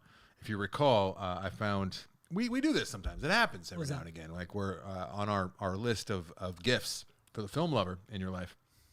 We'll find obscure or things on Etsy and whatnot, promotional, not promotional, but like movie related things, because there's so many artists and so many creative and very talented people out there. And I think it was my list a couple Christmases ago now. It was over a year ago, and it was the Brian Draws Movies, right? Is that what it was called? Yeah, BryanDrawsMovies.com. IAN or YAN? With an I, so it's spelled properly. Bryan Draws Movies. And he reached out and he said, "Hey, I would like to send you guys some more mugs." And I'm like, "Hey, you know what?" Guy similar to Old Cool Now, the guy who did Tim Judd, the gift. Yeah. Found out every now and again, similar also to the Christ, you can get a groupers one too. The what's it called? I gave you one. Movie barcode. Frames. Yes, movie palette. Yeah, we've probably movie palette. Exactly. Thank you. We've probably done, I don't know, maybe 60, 80, movie related gifts now over the years. And a few of them have heard about it and reached out and said, "Hey, thank you very much." And Bryan, spelled properly with an I. Kidding. That's a curl a bit. Better. Is that? Oh, okay. Well, I didn't realize it. But anyways, Bryan, better Bryan is as Brian McCauley, and he spells it with a Y. So I'm all over the place. But yeah, he sent us 3 new mugs. And I'm taking the Milton Bryan one. Draws Movies. If you can see, if you're watching on video, you can see. Oh, it's that's Milton. good. He's a very good artist. They're very good likenings, and I'm assuming that this is going to be for Bryan. You can have that one, or no, you're going to have this one. What? There's Drebin, Frank Drebin. There's Frank Drebin for you, and Avery. You can have this one. Shaun of the Dead. Yeah. I love that Shaun of the Dead. Yes. So I got Drebin paying off the stoolie at the beautiful at the dock. Nice mugs. How much is it worth to you? Can you spot me as 20? If you like to have a little flair at the office and drink your coffee out of something very particular with your favorite character or just a quirky character you like, you go to Bryan, spelled properly, like Corolla would say, with the I, BryanDrawsMovies.com, and his social is at BryanDrawsMovies. If you would like to see more of what he does. Also, he went as far as Bryan. He made a 10% coupon, 10% off coupon. The code is Film Vault. Use Film Vault, spelled out Film Vault, and you'll get 10% off your mug. Nice. And send us shit, and we'll just talk about it. I think we might be breaking all sorts of rules with our own. There is one with our Airwaves media deal that we have, but we're not getting money. We're just getting 3 mugs here. So you can get one of Jim Carrey coming out of a rhino's ass. I like that. You didn't have me with the Jim Carrey bit, but then when I heard out of the rhino's ass, I'm in. Oh, your favorite, Mrs. Doubtfire? Oh, I like it more if he was going in the ass. Oh, you get one for get Jim Carrey custom commission. Get one for Atticus of the Stay Puft Marcel Manga. Ooh, I should do that. Oh, because he would be so excited. Daddy, can I start drinking coffee now? Because I have this. Hot chocolate, bud. God, he loves that. I might get Leonardo DiCaprio looking through the fish tank for my wife. Why did Giovanni send us shit about Book of Eli? I don't give a shit. For Bryan. Because I like that movie. Because you love Book of Eli? Is it a prequel? My observation was very astute. I didn't read it. Avery, give it up. Come on. Let's move on. Eli? Book of Eli was not bad. Book of Eli, no. Book of Eli prequel being produced with, I fucking forget who. And my reply was... John Boyega. Yes, and my reply was... Oh, is it Boyega? This is a real look in the mirror moment for John David Washington. That's not bad. Why? If anyone's my young Denzel, it's his son. But John Boyega's not his son. I said it's a real look in the mirror moment for John David Washington. Oh, I see. Like he's got to look at himself in the mirror. And it's time to reassess. Oh, I see. I got you. Yeah. What the fuck? That is weird. But I'm way more So excited his son is not? I'm way more excited about Boyega, though. I mean, Boyega is the right choice, probably, because he's Boyega. I mean, he's one of the always the right choice. Greatest actors working. Have you watched Small Axe yet? Not yet. What's the matter with you? I have not seen it yet. I mean, I don't expect him to watch it because it's quality. I'm gonna be. It feels like homework. Homework. It is not. I Avery. know. It's on my list, dude. You're unfucking-employed. Sit down. Watch yourself some Small. Take advantage. Small Axe start tonight. Do I have to watch the whole thing or just the Boyega one? The Boyega one was my favorite, but most critics liked other ones more. Like there's a music one that the critics fucking all of them are great. They're all fucking great. It's 5. What was the movie? I can't even know what to say because they're not short films. Like some of them are like 5 films, over right? 2 hours. What was the movie I was what was that? What was the movie that you became a cartoon character? It's the beer. What was the film you were discussing? And I was like, so I'm in it. That was a good bit. That No, was, it well, wasn't even I a bit. That was a good told him moment what on it the film. was. Yeah, I was enraged about what was that? Yeah, you were in some What was it that documentary. you just hadn't seen? Yeah, it was a documentary that you had not seen. Yeah, Corolla's show was in there, and I'm in the back. I was watching some documentary and I had no Was idea. it Amazing And then Jonathan? I was very, very angry. I don't think it was. And I was very angry because Brian's face like showed up in the movie, and I'm just like going on and on and on. I'm angry, and there's just like a pregnant pause, and Brian goes, "So I'm in the movie." What was that? I really remember. Okay, all right, let's move on. She was already typing an email. What was it? Andrew Potts has had us watch a movie called Infinity Pool. Pool of Infinite, aka Infinity Pool, is a 2023 film written and directed by Brandon Cronenberg. This is Anderson's most anticipated. It's Nope. It was number like Sundance 3, but film. I had 10, and there's like I ties. failed for to each write one. down the cast, but it's Alexander Skarsgård and Mia Goth, among others. It You is got Cleopatra Coleman in there, and she's there you go. Thank you. she's a sight, and I love her, and I don't think I've seen her since The Last Man on Earth. She's great. I don't know if I've seen her in anything. I don't She had recognize never her. seen The Last Man on Earth. There you go. 86% Rotten Tomatoes. That's Infinity Pool. Streaming on Hulu, and I guess you can get other places too. Yeah. How would you describe this film? I think that It's a demented White Lotus. yeah, I guess, yeah, not bad, Brian. It's a very violent body horror, as you'd imagine, from Cronenberg's son, From David A. Cronenberg's Cronenberg. son, from Andy Cronenberg, and it's it's commentary, a lot of commentary. It's a little bit on the nose, but at times I feel like it's inaccessible and maybe going over my head. I'm hoping, unless it's just so on the nose that I'm giving it too much credit. I don't know. I agree with you, but there were parts that felt very, for lack of a better word, showy. Showy directing, where it's like, all right, I don't need the flashing lights and the the fantasy sequence. The angling camera, Yeah, which yeah, it's cool effect, but it's not like you're reinventing the wheel. We've Yes, seen that before. yes, that's what I'm saying. And I have a hard time with Brandon Cronenberg in particular because his dad made such particular types of films, like a very, very Cronenberg-esque film. It'd be like if David Lynch had a son who all of a sudden started making very, very bizarre Eraserhead type movies, right? It's hard not to be like, Does his daughter make movies? she does, and they're kind of similar. But I like that Jennifer Chamber Lynch. I loved fucking Chained or Unchained. Chained. No, it's Chained. Yeah. I shall call you Rabbit. I say that every time I bring up Chained. It's Vincent D'Onofrio. He goes out, he finds a boy, he puts him on a chain and keeps him in his apartment. And he calls him Rabbit. And it's fucking great. It's called Chained. I love it. I thought that was Salt and Sea. No? That's very, very different. That's where he's Pooh Bear. Call me Pooh Bear. Call me Pooh Bear. I love nose. My nose is going from mouth. My name's Pooh Bear. I'm doing a terrible Pooh Bear impersonation, but that's, oh my God, the end of fucking Salt and Sea where I've not been a Salt and Iceman is playing the saxophone by the Salt and Sea. One of the corniest things I've ever seen. Sounds good. Awful. Sounds pretty good. Maybe they'll give him throat cancer. All right, so let's get back to Infinity Pool. Sorry. That's not what gave him throat cancer, Brian. He's So, playing a fucking instrument. Yes, so we open up with a couple on vacation at a resort. Do they even say what country it is? Is it a real No, country? it's a fake country. Okay. It's a They're in a make-believe foreign land, but they're amongst it's called La Toca. Yes, they're in a foreign land, Tolqa, not a real place as far as I know. they're in a very It's all shot in Posh. Croatia, I should tell you. there you go. They're in a very nice resort surrounded by well-to-do people, but a very heavily guarded resort.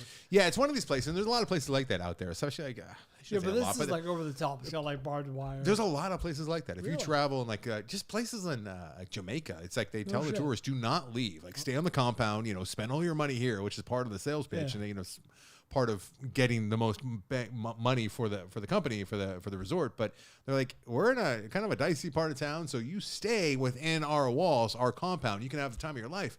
Just don't go see the land. Yeah, we can't guarantee your safety if And you leave the.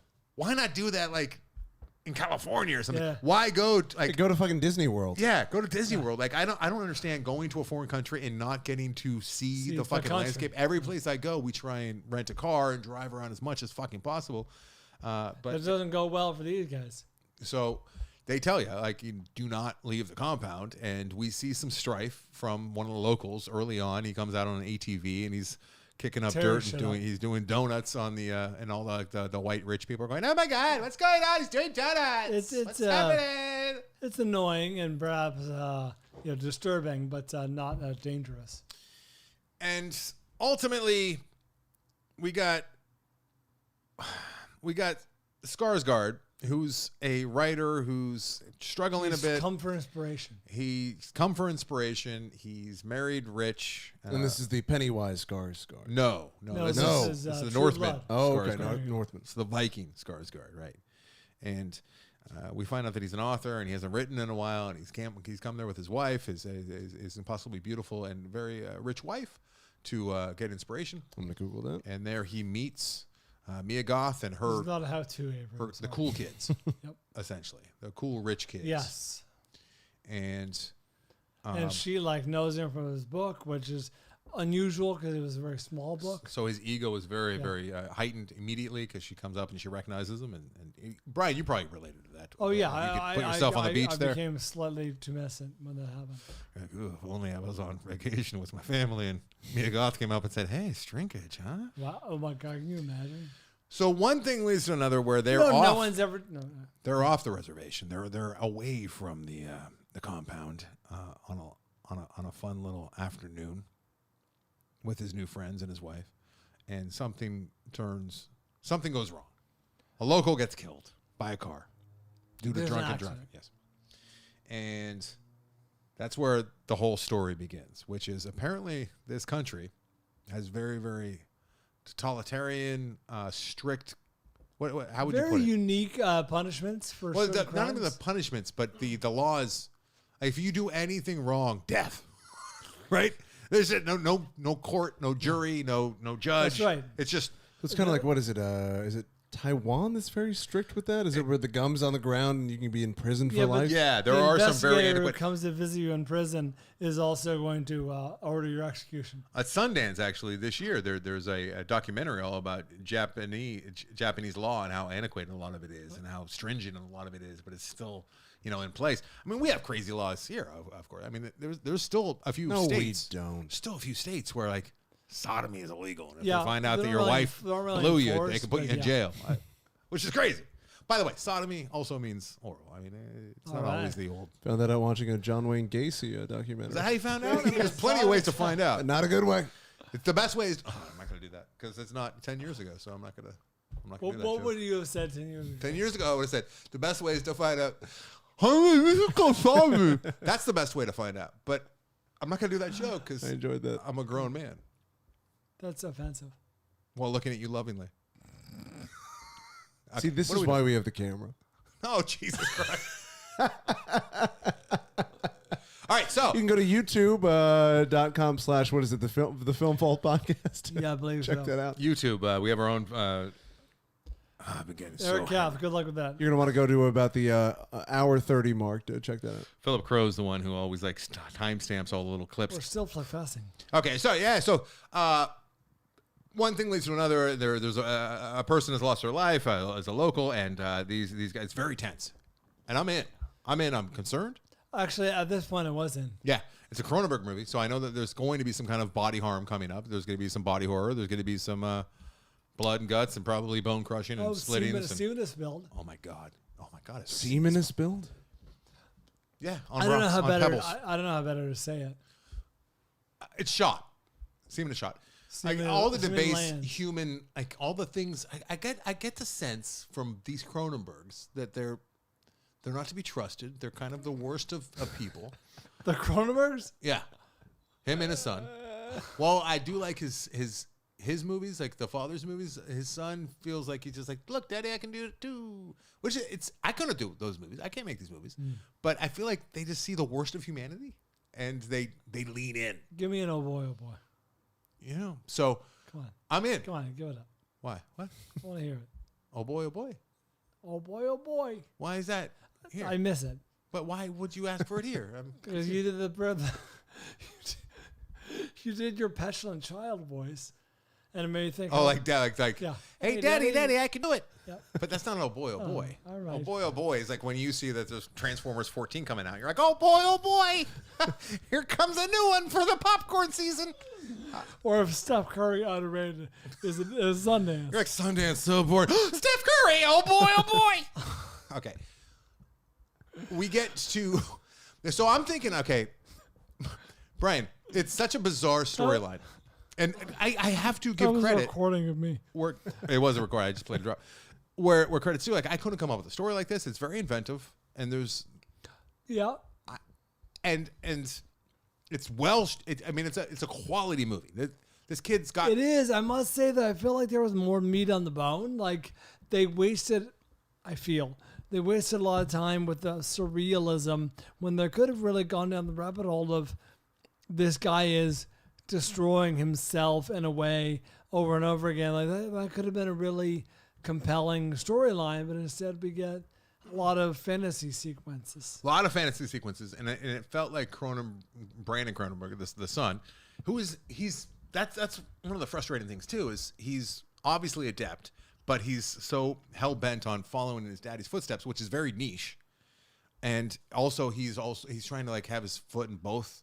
Like he's trying to be very niche, but also very relevant because of the satire that's going on here, and the commentary is like look at what rich white rich white tourists and Americans do to the rest of the world, and they treat it like a playground Without a care. So we find out, and this is like still in the first act, that they're all being sentenced to death, and it's very like you're concerned, like it's tense, Very matter of fact. and then they have him sign some shit, and he has to like agree to some things, and he thinks he's going to be murdered, killed, put to death. We should leave it there, right? I Because I did not see the next thing coming. You didn't see that? Okay. Well, the next thing is so needlessly elaborate and misused, really, universally. Like, if they do have this kind of technology to make this happen, it's not. This is such a waste. It's not being served well. Like, just in this small, angry country, which has its own problems. Like, that's ultimately too. And I was talking to Andrew. Andrew and I had a great conversation earlier today. I love talking to Andrew, and he doesn't disagree with anything I was saying. Like, it's not like he loves this movie, but he does. I think he's seen it like three times. He was telling me, and he's such a jovial, nice guy. I can't picture him spending three times with this movie, even though it's a few times on the background. But there's no one, including the country, to like here. I hate everyone in the country. I hate the fucking country. I don't want to spend any more time than I have to with these horrible people. Even Mia Goth, who I love so much, was unlikable. But she was supposed to be. I mean, everyone was executing the way they were asked to execute. But like, why? And I'm glad that we don't have. What if 80% of movies were like? What if this was Marvel? Like, what would the world be like? How dark is the world if this is what people are fucking? This is Back to the Future 2, when Biff is in charge. It's so dark. That's what movies are. But Biff is way too dumb to make anything like that. So no. But I'm that. saying it's the Biff timeline though. That's the movies that are coming out in the fucked up universe that he's in. But it would be really dumb. Where crime is just rampant. Yeah, but that was one of the thoughts that I had. Like, they have this kind of technology for this particular event. Like, they have this much murder, though. This happens this often, and then you learn as you watch the movie. Like, oh, yeah, it happens that often. I was expecting to see more urns by the end. Right. I did not dislike this movie. It's a very tough record. It sounds low on the fun scale. Very. And to that point, Abram, I'm glad you brought that up. A pet peeve I have that I rarely bring up is bad improvising. I feel like there was a lot of lot of moments where the actors, in my opinion, were allowed to really explore the space, and it felt very. You're talking Saltburn here. What do you mean? That's what I felt with Saltburn for really? sure. Yeah. I felt it more. Go ahead, here. explore that grave. I felt it more here. I don't think that was scripted. I think it's Really? Saltburn. I think that Keoghan was allowed to just do what he wanted. I wanted him to be nominated just to show that clip. Yeah, can you imagine? Well, I think she was like, you can either weep or come, or whatever you think. Well, something's got to come out of you. Something. We need some fluids. I'm talking about Saltburn now. Yeah, there was a particular sequence where characters are behaving badly, and it just felt very high school production. With some of the background characters, like some of the characters that weren't really front and center. Yeah, because there were some unknown actors in there. They weren't acting poorly. It's not like they were bad, stiff actors. No, they were they didn't know how to chew the scenery quite the way that those roles probably should have. I have no insight into this. My guess is they weren't told exactly what. They didn't have a script for this scene, right? They're kind of behaving badly, doing what rich entitled. You talking about the naked stuff? A lot of nudity in this. No. You see nudity. You see brains come apart. Yes. You see his skulls come apart. You see all the traumatic things happen to bodies that you would imagine in a Cronenberg movie, and it's a smart fucking movie. Like, the dialogue is. You see disembowelings. The dialogue is very sharp and educated. There's some good stuff in here for sure. Yeah, it's and I wonder if maybe the lead wasn't supposed to be as despicable. Because that's the only way I could like the movie a little bit is like if he was a little bit more, the way that Andrew put it, it's like he's more buttoned down than he is buttoned up, but he's still supposed to be not, familiar with. Well, he feels like a pretender in that world, right? Yeah, yeah, exactly. That's what they're going he for. doesn't quite belong. But I would have liked more like a not Woody Allen necessarily, but somebody more nebbish and like fearful. More schlubby. Yeah, more schlubby and like. That would have made it a little more comic, I guess, comedic. That's but true. Somebody a little more innocent. Is a fucking Adonis, right? And I could see him kind of like approaching the role. That's a good point. Different than how it was written, and like he's going to bring his own flair to it, but it just made it unlikable. Like Mark Ruffalo would, for example. Oh, Ruffalo would have been great. Like he's just frustrated, but also he's like, oh yeah, I've always wondered what this life is like. Yeah, and maybe going too far with the drinks and the drugs, and like kind of getting out of control, and then maybe having some self-awareness. John C. Reilly would have been a great lead for this. Yeah. Well, maybe a little too sloppy, but in that vein. But I got this. I'm glad you see what I'm saying. Philip Seymour Hoffman. With that. Yeah. Hoffman. For sure. Yeah. Like even Ewan McGregor, someone who's more slight. Moments of pause, and he has some moments of pause. Like, what have I done? But it was more like, oh shit, I'm in trouble. Not like, what the fuck have I done? Like, and there's a lot of like really awful things that. To his credit, though, Skarsgård is a really good actor, and he's doing his best. But I just don't know that he was right for this. Yeah, I think you're right. I think he's the biggest detractor from this movie working for the way it was written and the way it was presented. It should have been someone meeker. Yes, exactly. That's what I. And he was just such an imposing figure. Yeah, and he's not supposed to be playing an imposing figure because he's supposed to be like Vince Vaughn would have been wrong for this. Now, there's a scene where Johnson would have been wrong for this. Dwayne Johnson, Michael Cena, John Cena. I mean John Cena. Michael Cera would not be wrong. Michael Cera would have been great. Oh, he would have been. God damn it. In a movie this dark, this Dane heavy. DeHaan. Dane DeHaan. Wow. We just improved this movie. We are totally. This is very, very similar to the way that I want to improve Saltburn, too, in the spoiler with you and Avery. Well, we're already an hour and 45 into this. I know. We got to go. All right. So Sundance ultimately, I'm glad I saw it. It was my number 3 on my my Sundance last year. I have 5 more Sundance movies. But yeah, there's definitely room for improvement here. And so the scene where he's walking in front of a car, we'll just put it that way. There's some great old classic cars in there too, even if some of them Cuba-esque. Yeah. In the sense that it's old cars. Large, long Cadillacs. And Mia Goth is on the hood and she's really torturing. Actually, that was an inspired scene. It was a great scene, yeah. I enjoyed that. And anyone who's ever created anything, I'm sure you felt it too a little bit. Yes. Read the reviews. Oh my God. It was fucking painful. Because if you can empathize with that or feel like what that must felt like for him walking and being humiliated and oh my God. Yeah, that was a great scene. That obviously came from, because Cronenberg Brandon wrote this as well. Brandon's a very sharp guy. I wish that he didn't, say, hey, Daddy, I can do it too. That's a great insight, by the way. I remember well the one really negative review of my critic. Did you hear that? It's so subtle. The way that he sets it up, it's just so fucking subtle. It makes you want to strangle him. You know what I mean? He thought he'd get past too. He thought he'd just roll right along. I remember the one bad, one negative. One that stood out because it was negative as opposed to the countless glowing reviews. Okay, go ahead. I remember to this day. Was it me? No, actually 2. Okay, let's go. We got to do Amazon. We're gonna fly through Jesus Christ. We're gonna spoil the curse, and we're gonna spoil the curse. We got to spoil Saltburn. Maybe next week for Saltburn, huh? Should we do just a quick for people who were intrigued by the curse? Did Saltburn get any nominations? Just sound, right? Isn't that what you said? Sound? No, did I? Oh, I said it should have. I was making a joke because I don't think Saltburn got up for any. Just type Saltburn in IMDb.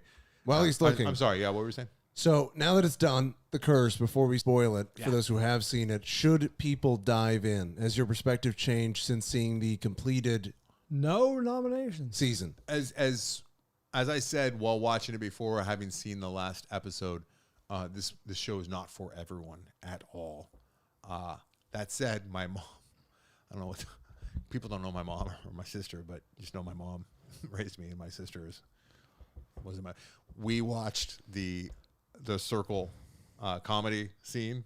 Or Yes. We watched Yeah, my mom, yeah. my sister, and I could not stop laughing this weekend. We watched it 3 times. Then we moved on and watched Nathan Fielder. Nathan for You. Nathan for is You. great. We watched the last episode again, which I'd already seen. They had not seen it. That The 2 Finding hour Francis Finding was Was that the Francis. brilliant. documentary? It holds up. It's so Brilliant. fucking good. Who's And invested? I want to go. Yeah, we did. We were paid to flick fest it. I want to go back. I'm kind of on a big Nathan Fielder. You need to dive into the rehersal.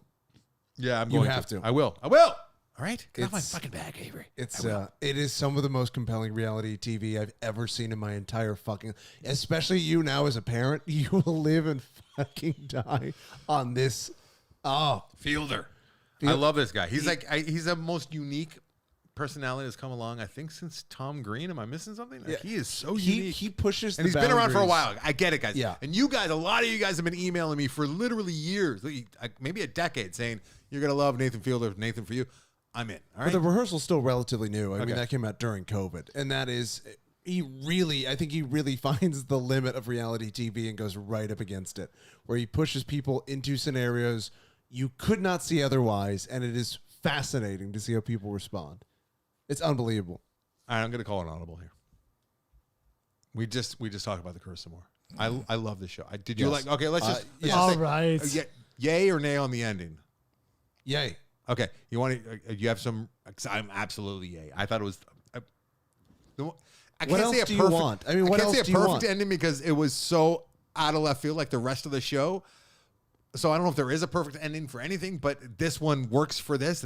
According to fits. Safdie, he started with that idea and worked backwards. No way. Yes. That's just not possible. He said That's not he said fucking possible. He said they wanted that. He started with that. That doesn't make any sense. I don't know. It makes no sense. That's what he said. Safdie's lying I don't know. That's what he said. because nothing before it leads up to it at all. So he apparently wanted what ends up happening to be gradual. Which is, I don't know. I kind of I like don't know that. how you I do kind that. of like. Yeah, you kind of But like he have wants moments that of to it. be gradual. I don't know. All right, But he so, decided all at once would be more effective. All right, so do we have reviews? Because I'm thinking what we do is we do the spoiler next week. Give people a little more runway. Yeah, and give people time to see it. Look, give it a shot. It's not for everyone. Is it but up for an those, Oscar? No, it's No, not because it's no, television. I'm sorry, I'm For sorry. those who like this style of humor, this brand of humor, like I was talking with Andrew Potts earlier about Yargos and Poor Things, Yargos Lanthimos, and it's very surprising to me that Yargos has broken through the way that he has. In a 'Cause massive way, yeah. his brand of humor, I would not think would land with 1 in 10 people. And What's this he's one called? up for Best Picture. I mean, obviously Yeah. it's not just about the humor. There's all sorts of other things that go into it to What his are you? films. What are you talking about? We're talking about The Curse and Poor Things now, both Emma Stone related. But yeah, I mean, she was in two of the most interesting things this year. I would far think and away. less. Yeah, I agree. I think less people will be able to deal with The Curse than they would 100%. with Poor Things. There's, Fewer. and I don't mean this in a Fewer disservice. than, sorry. There's less to hang your hat on, but I don't mean that as a slight. Yeah. There's bigger, more sort of, obvious things is the right word to hang your hat on in Poor Things. Yeah, when you leave, Big moments and ideas and things you can quote. more frustrating on loose ends with The Curse, as well Yes. as way more uncomfortable and it's moments. less 10 episodes. quotable as well, where it's an experience. It's something that you dive in and immerse yourself within it, and it's so. But that's like a perfectly lot done. of TV is like that. Yeah. That's why people like the TV, and I get that. But there's something. It's for sure they did exactly what they set out to do. They had a very clear vision and tone, and they nailed it. Can we save this till after the Oscars?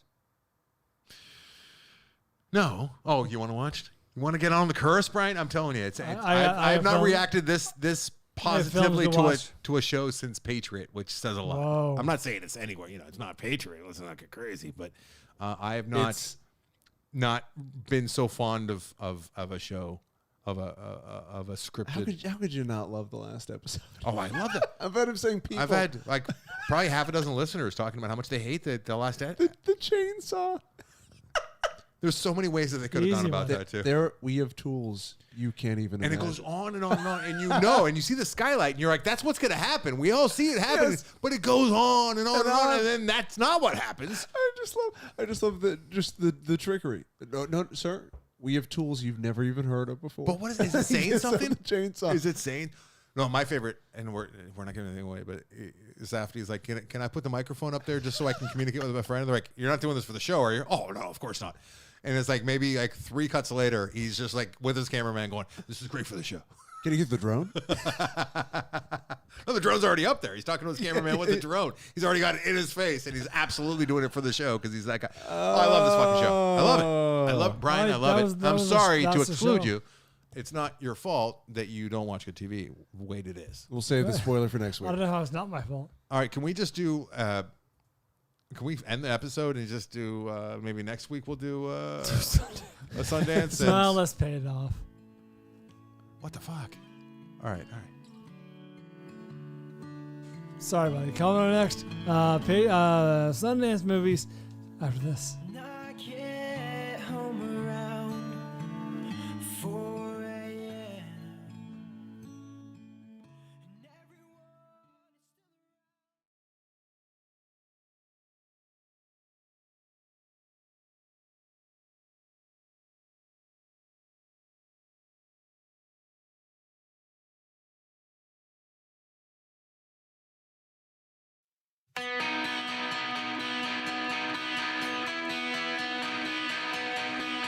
Anderson's got his next exotic beer in hand, which means time to talk about.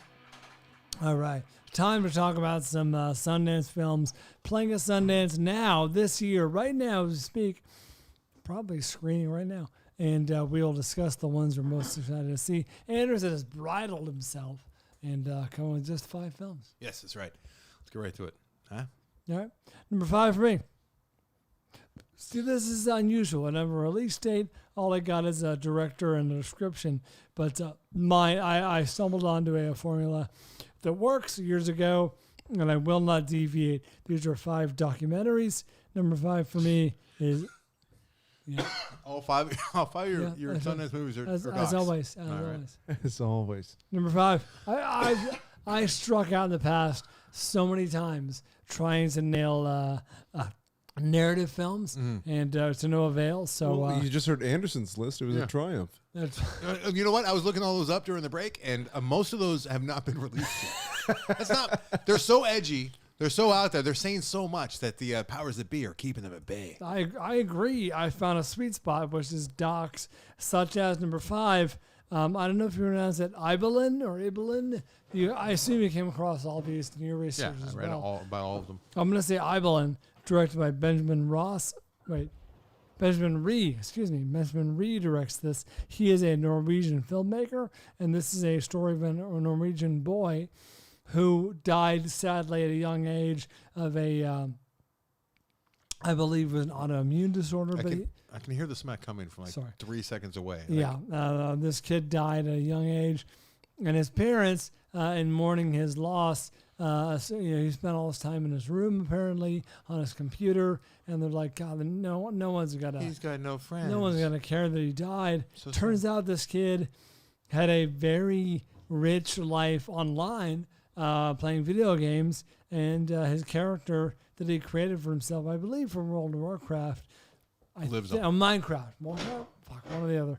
Was named Ibelin, and hence the name of the movie, Ibelin. So we're going to find out about this kid and They his secret learned life. after the fact that he wasn't the sad sack that they thought that he was in the basement Yeah. without any kind of relationships. Essentially, it's suggesting that you can have a rich social life even if you do stay in the basement on your computer. Well, especially because this kid was apparently disabled in some way. Okay. Yeah, I saw that one. It seemed very depressing. Very what? How do you spell it? Depressing. Ibelin. Ibelin. Number 5 for me is a movie that's already being peddled towards us, directed by Rose Glass. She did a movie that I've not seen yet, but I've been told I should probably. Not Saint seen? Maud. Saint Maud. Not seen. And this one is called Love Lies Bleeding. It's one of the bigger movies that's screening at Sundance this week. It's got the old Kristen Stewart over there. Dave Franco is also in there as well as Anna Barshanokov. Barshanokov and Ed Harris. I think a lot of us have probably seen the trailer at this point. It looks very menacing, and it's a world of lesbianism and female bodybuilding and guns. And good trailer. Yeah, good trailer. Coming out soon, but it's premiering at Sundance as we speak these words. It's called Love Lies Bleeding. Love Lies Bleeding. And I'm interested. I'm interested in seeing Love Lies Bleeding. It's another A24 movie, which from my count, they make 9 out of every 10 movies that are released. Oh, wow. That is The an other extraordinary ratio. 1 of the 10 is Marvel. So everything that you see these days is either a Marvel movie or an A24. Yeah, they have a near monopoly. Yeah. So if you'd like to see Kristen Stewart get it on with guns and a bodybuilder woman. Guns and girls. Ed Harris's hairline. Oh, And boy. Ed Harris is playing a very particular SNL type character, but he's so good he might pull it off. We'll see. In the trailer, honestly, he doesn't. In the trailer, it's just too. It's a lot. It's a lot like Ileana Douglas. No, it wasn't Ileana Douglas. He seems very Leaving Las Vegas. Yeah. Like it meets the retirement home. Like he would have fit in Sling Blade. Oh.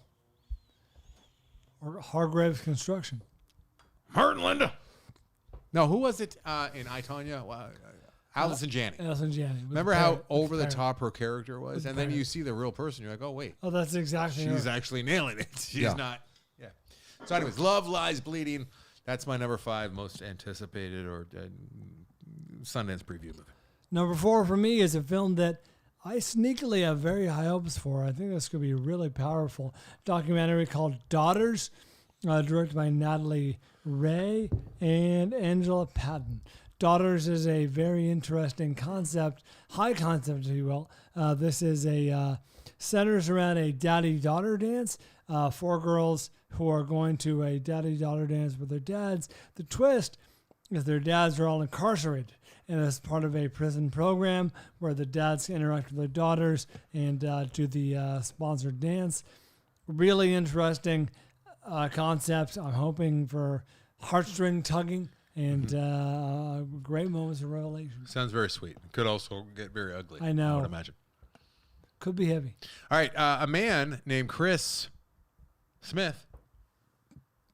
He was responsible for something that we already talked about on this episode called Tiger King. Oh. He also made the American movie doc, amongst other things. Coven.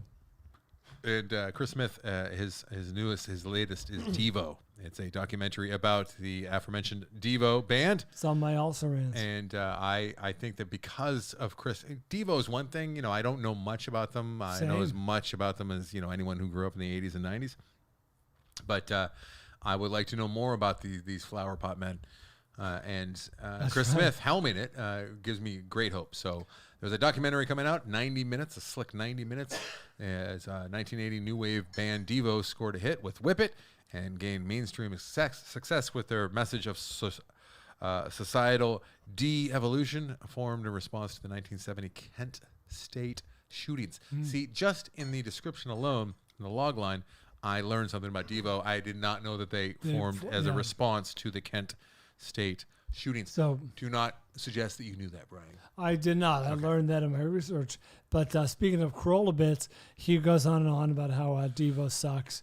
And while I don't enjoy Devo, I don't know much about him. And this is hopefully an eye-opening experience where I'm going to learn, okay, why is Devo important? And people would like tweet us or tweet me or whatever. You don't know, man. Devo's awesome. Or you haven't got into their deeper catalog. But, all right, now's my chance. What's the documentary? Yeah.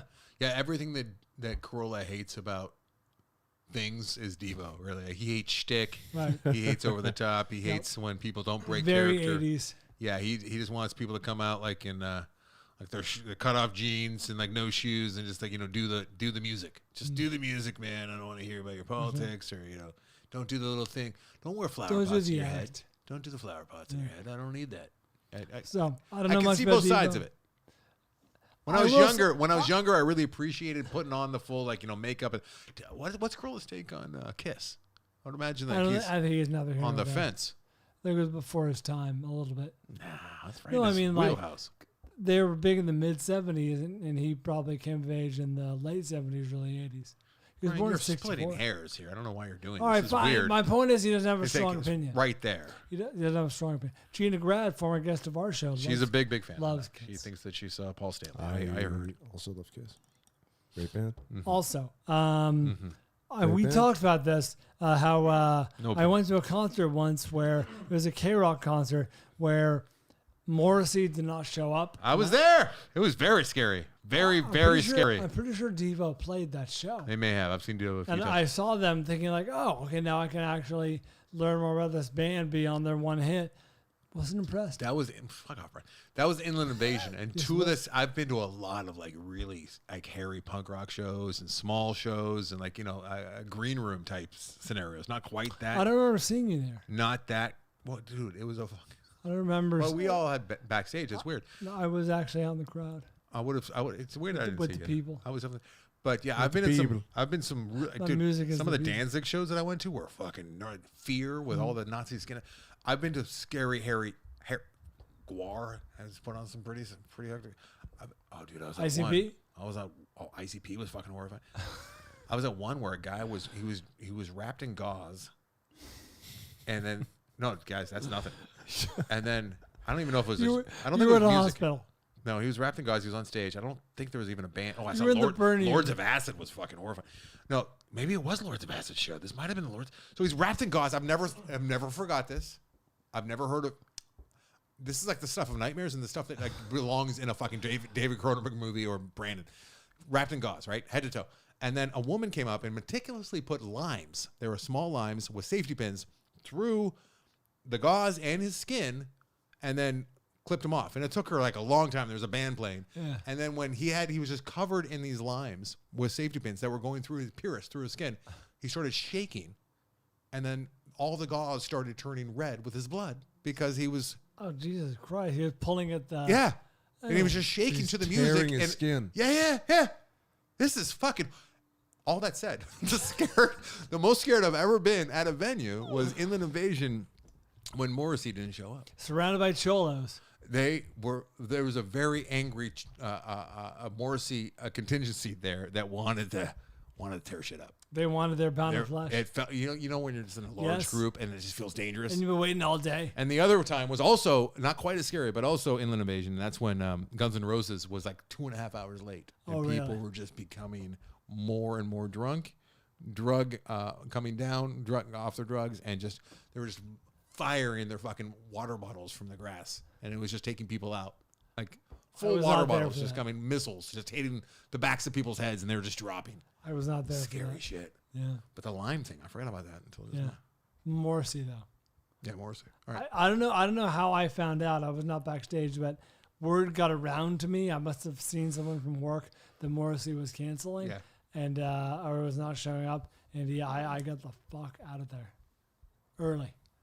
In the Oh, you middle didn't of, stick around. Billy You knew it Idol was coming. set. You knew it was coming. Whoever was playing for him, Weezer or something. I was like, fucking so long. Yeah, Morrissey's core audience is very hardcore. Yeah. They're they mean business. They'll cut you. They don't like the Giants. Indeed, not like those Gigantes. You know what I mean as a Dodger fan. Not fans. There. Not fans. All right, let's so Devo's my number 4. Well done, well done. What was your number 4, Brian? Nah, it was Daughters. Do you see what Avery's doing? He finally learned what he has to do with you, Right down the show. which is right because you'll never send him. Oh, your- I sent him my list already. You didn't get it? You might have. I think you're lying. I might be, not, I think Shemaine Bryan's just spinning the yarn. Seriously. Number 3 for me. Speaking of music docs, I could have gone all 5 music docs. A strong year for music documentaries. However, I stifled myself. And I have but one music doc on the list. And that is a movie that's coming out next week. The Greatest Night in Pop. Coming out January 29th on Netflix. Directed by Bao, I'm going to say Nguyen.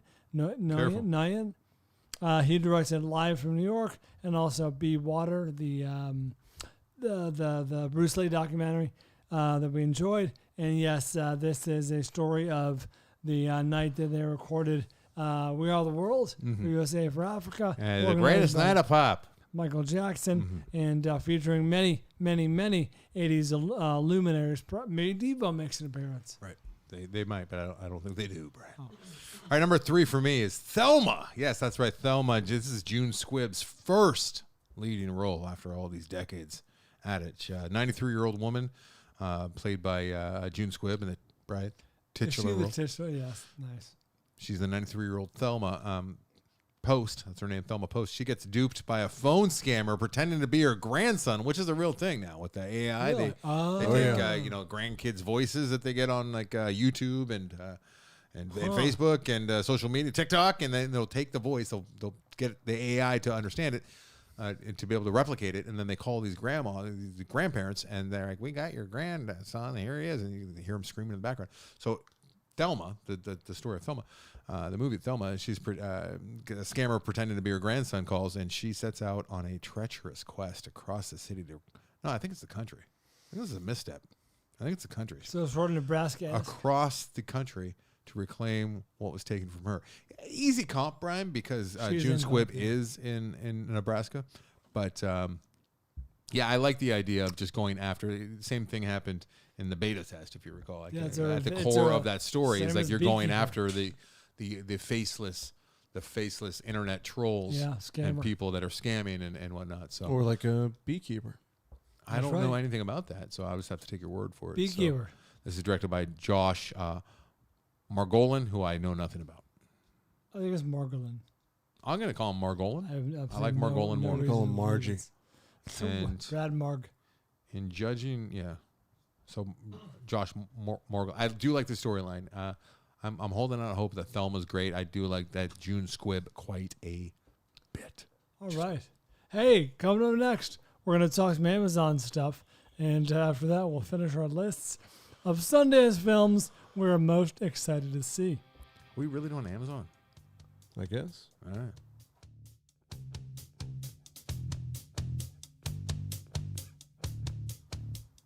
You got to be wheeling down. I got so much to do. Come on, let's go. Hey, big thanks to what I assume is the same person. Maybe it's different people, but someone or some people bought $6,000, Anderson, worth of laptops through our Amazon affiliate link. That's amazing. Thank you very much. A high D Evolution Asus laptop, a 2 Excalibur PC Asus laptop, and an Apple MacBook Pro. Were all purchased. Maybe same person, maybe not. Either way, that's very cool, and we appreciate you doing your big purchases through us. That's very, very cool. Other things purchased on that Amazon banner this week include, not to be outdone, someone got themselves a Sigma SLR camera lens. That was the $1,000 camera lens, so thank you for making your big purchase through us. That is very, very cool. We appreciate it. Juicebox. Oh, was this your wife? Juicebox, Anderson. Electric vehicle charging station. I don't know if it's over or not. Hey, Brian, you know that show, that song, Corn? It's No, I know the Corn. band. No, It's the Corn. song. Yeah, it's Corn. Oh, It's Corn. no. It's got the grease. No. I think I might have brought this up a long time ago when I first fell in love with the song over a year ago, but it's so primed and ready to have a parody made of it for Brian, because he's talking about how it's got the juice. Oh, Yeah, and it's me. I got the juice. it's smug. Like, there's something there. If you listen to the song, it's Corn. It's It's such a bald. great song. It's bald. Yeah. Yeah, there's something there. So All right. if anyone's been looking for a little project to tinker with, and you want to have it aired here on the old Yes. Film Vault, listen to It's Corn, and you probably, if you're musically adept, you probably know what I'm talking about, and see if you can't put your own lyrics to it. Where's the song from? Whatever. You the easily do it. It's Brian. It's got the juice. It's got the juice. Juice box. Like I said. Fucking love that song. Fuck this light. It's messing up every goddamn thing.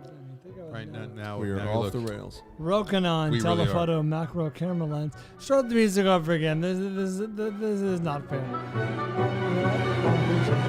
2. ELAC floor standing speakers, UA Volt USB audio interface, Taurus Coolify neck air conditioner. It's a neck air conditioner.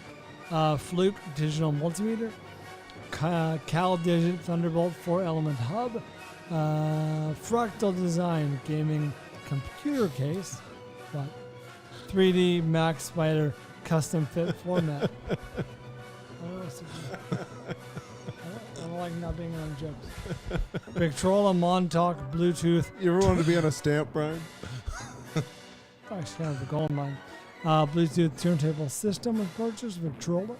The North Face Seymour paint. Pelican LED tactical flashlight.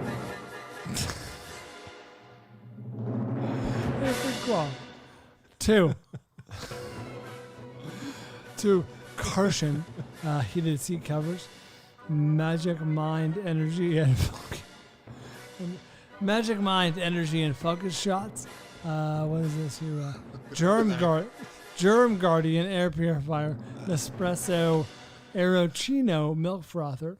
Isopure protein powder and creamy vanilla. Avery, you get that?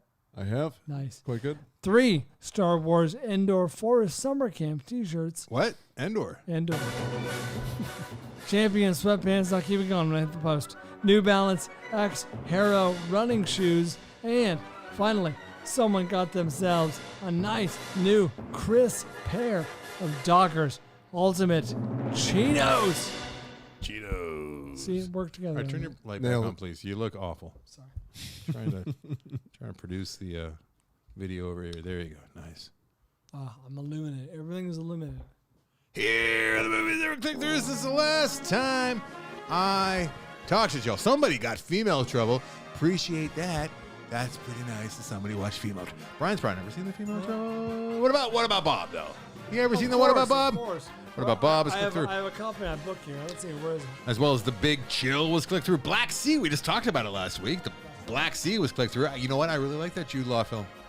It's about two warring nations that weren't at war when they went down the sub, and then they went to war. Then there they are. Warcraft was clicked through, as well as The Edge of 17. Remember The Edge of 17? It was like, hey, you gotta see this Edge of 17. It's really a landmark film. And it's like, Great Stevie Nicks song.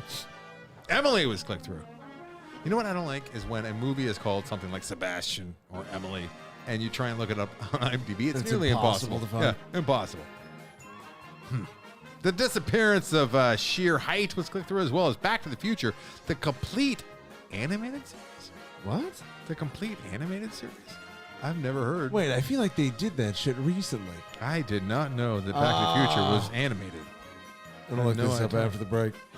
Wish Upon was clicked through, as well as The Court Jester, Happy Death Day, and Happy Death Day 2 You was clicked through. Thank you very much to everyone who clicked through, who supports the program, who appreciates what we do, understands our struggles, understands my struggle, trying to watch movies and discuss them with the man who doesn't like movies. Claims to not like them at all, but I think we can all agree that over the last 15 years or so, Brian's really. I think they've grown on him. I think he's really learned. I know that he's learned to discuss them and dissect them a little bit better than he did when we first.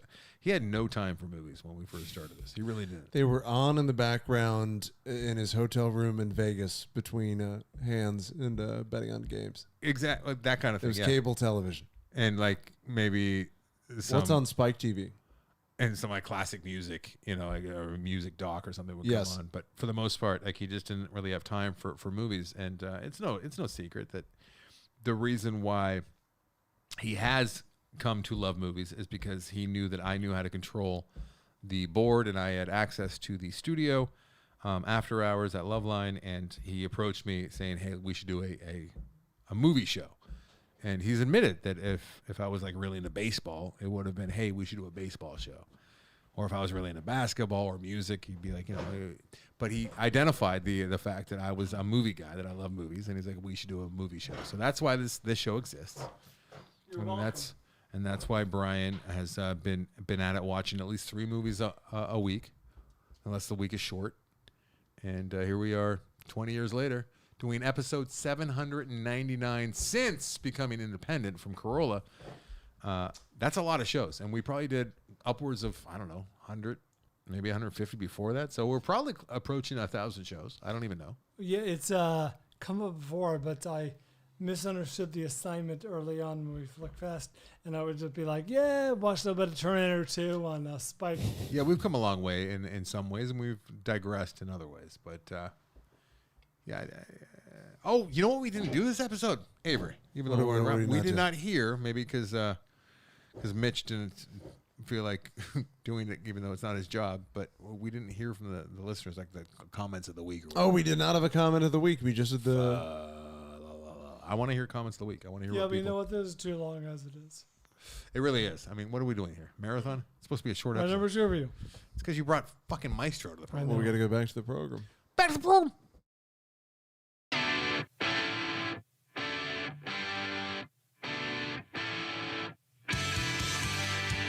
Hey, we're back. Sorry for the long episode, or you're welcome for the long episode. Anderson, what's your number 2 most anticipated summer Sundance movie? Mostly just going off of the cast, and that is a movie called A Real Pain, Brian. A Real Pain. You come across this one? No. Is A Real Pain? I was talking to the documentaries. Oh, yeah, that's right. I was swimming in the shallow.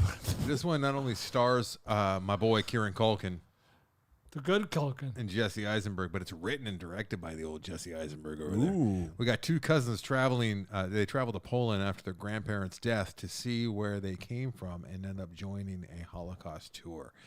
Oh God! Thank God you said tour. Well, what would you? I was afraid of where I was going.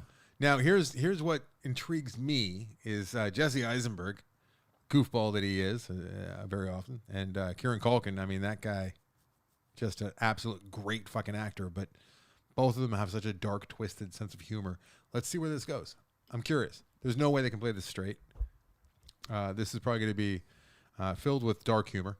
It is listed as a comedy drama, and A Real Pain is my number 2 on my list. So far, early, I know, but so far, it's 7.8 on IMDb with 40 ratings. It's interesting to have both of them because it feels a bit like a hat on a hat. Yeah, you're right, because they both are. I mean, all we need is a little Michael Cera in here to make it a triplet. Yeah, very wry. Yeah. Hat on a hat. I'm surprised that look hasn't taken off, Avery. I think it's up to you. What's that? I'm surprised that look hasn't taken The off. hat on the hat. The hat on the hat? Yeah. What do you mean the look? That look, I had on a hat. It's a saying, not a look. I mean, I'm saying if it was okay. A Real Pain, my number 2. A Real Pain. I don't know Coming why I in think- at a How scant many 90 schmaz you had? 90 minutes. 1.5 in. And counting. Number 2 for me, a fascinating idea that I am hoping turns into a fascinating documentary. War Game, directed by Tony Gerber and Jesse Moss. Jesse, the director of The Overnighters, which was great. Boy State, which was a few years ago at Sundance. And also this year's Girl State, which I could have put on the list, but I didn't want to put on Probably two. should have. Just you hate girls. That wasn't the reason at all. I am interested in Girl State. However, Can we credit the Smack as the fourth host of the show I don't know where 4th came from. War Game, however, is after Logan? a very Let's still think of well Logan. done. Good save.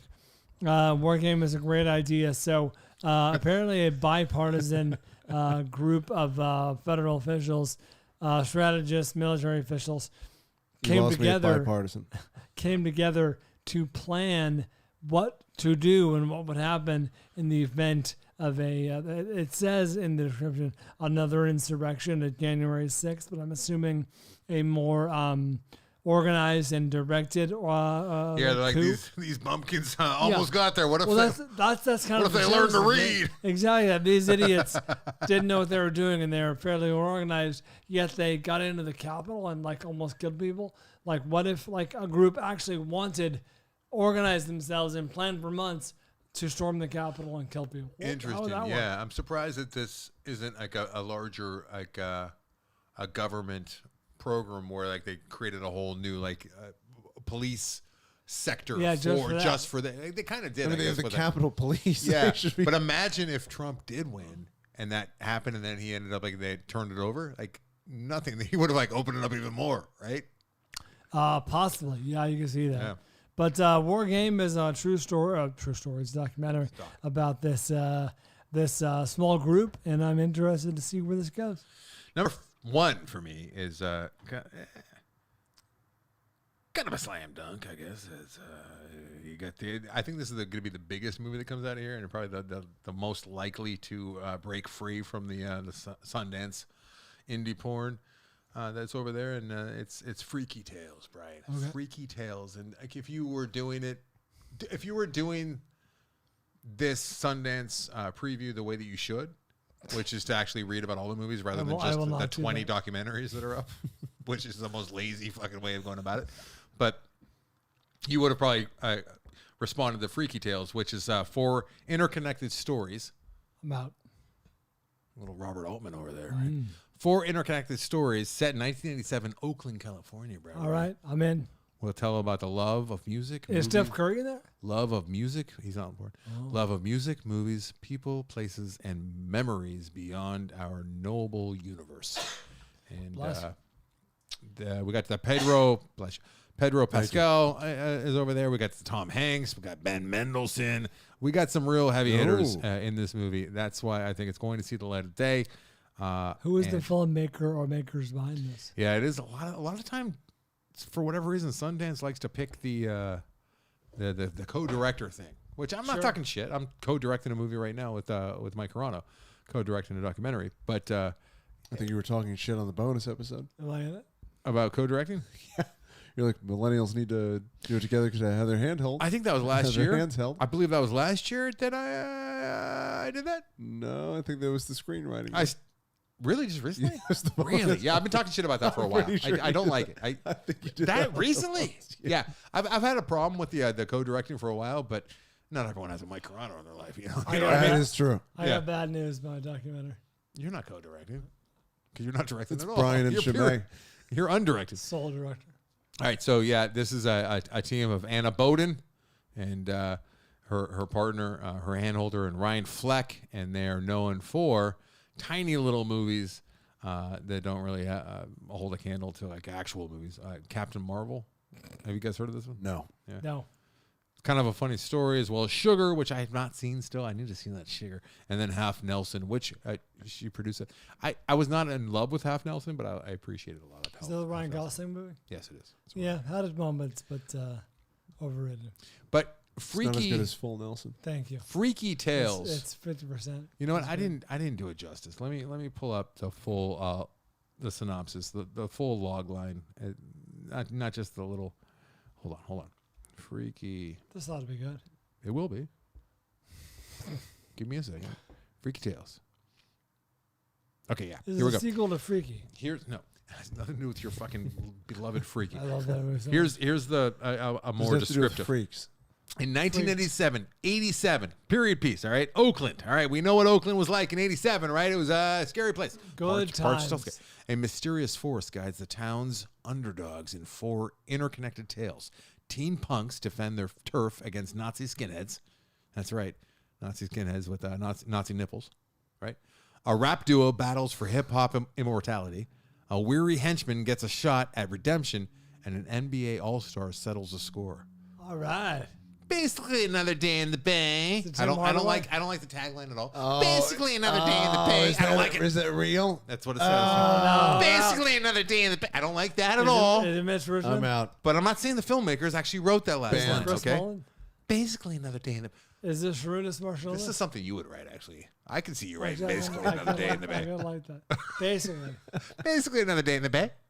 Yeah, it's a Tuesday. That's what we call it, Tuesday. I fucking hate that kind of humor. I hate it. I hate it a lot. Tyrone Hill. It's Chris Gatling. I don't know what you're saying. These are obscure warriors from the. Oh, you're just naming warriors? Why are you doing that? Because it's the Bay? Tom Gugliotta. Yeah, because the NBA star.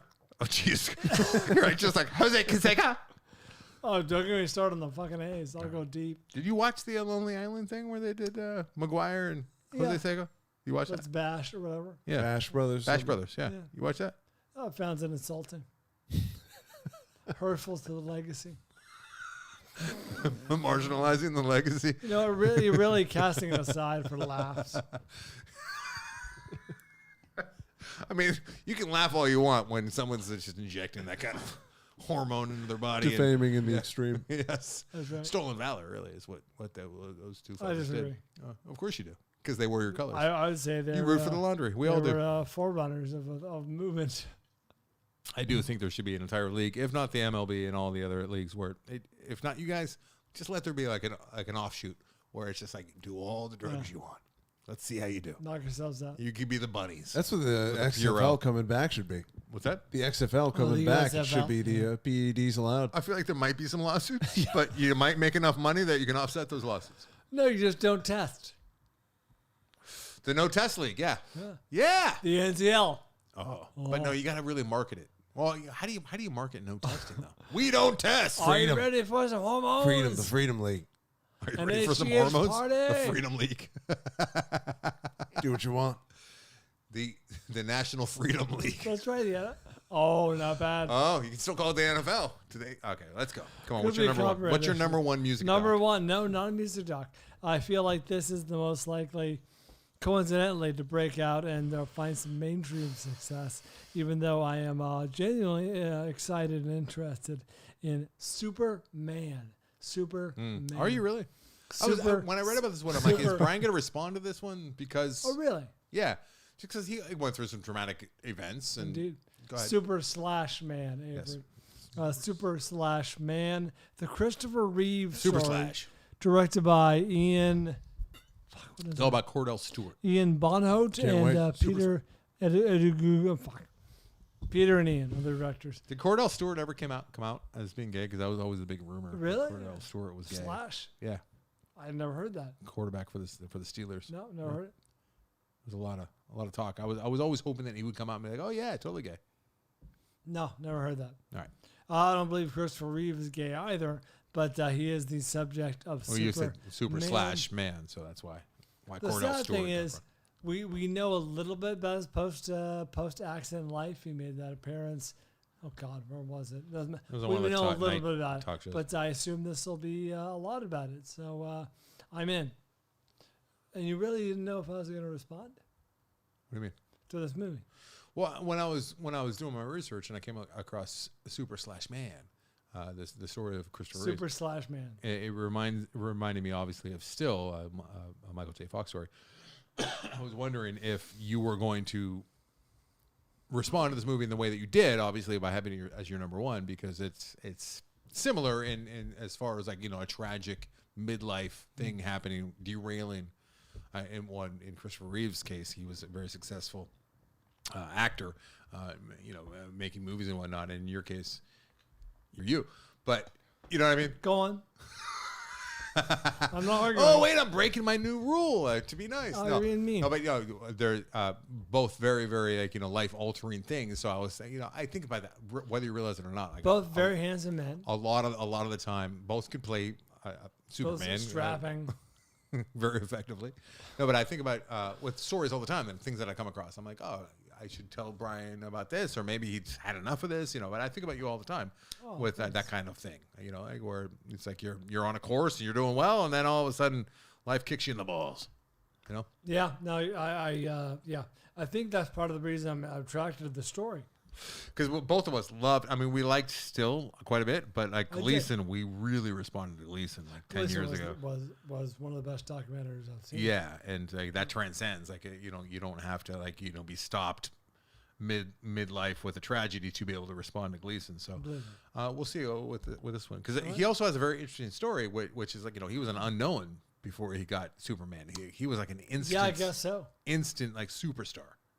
And you assigned me a Christopher Reeve film, the one where he goes back in time. Yeah, Somewhere in Time. I fucking love that movie. Grew up with that movie. Watched that movie probably 10 times when I was like coming of age. Love that. Finds the pennies in his pocket. Jane Seymour. Fucks him up. Yeah. There's such a cult following for Somewhere in Time that hotel where they shot it at, like they have like a annual reunion where like a bunch of the lovers of that film get together and do a bunch of Somewhere in Time stuff. But yeah, Somewhere in Time, great movie. But yeah, Christopher Reeve. He had more to offer than the just Superman, for sure. You know what? I'm hoping to learn more about the man, more about his career, and Yeah, excited for this movie. Fuck, I watched something. I think Shriek is in the name. He did Noises Off. I know that. For cinematics years ago, I watched a Christopher Reeve movie that was very, very interesting. And it was before Superman. All right, go ahead. We'll wrap up and I'll find. Sorry. We don't have a list. I have so we many. do not.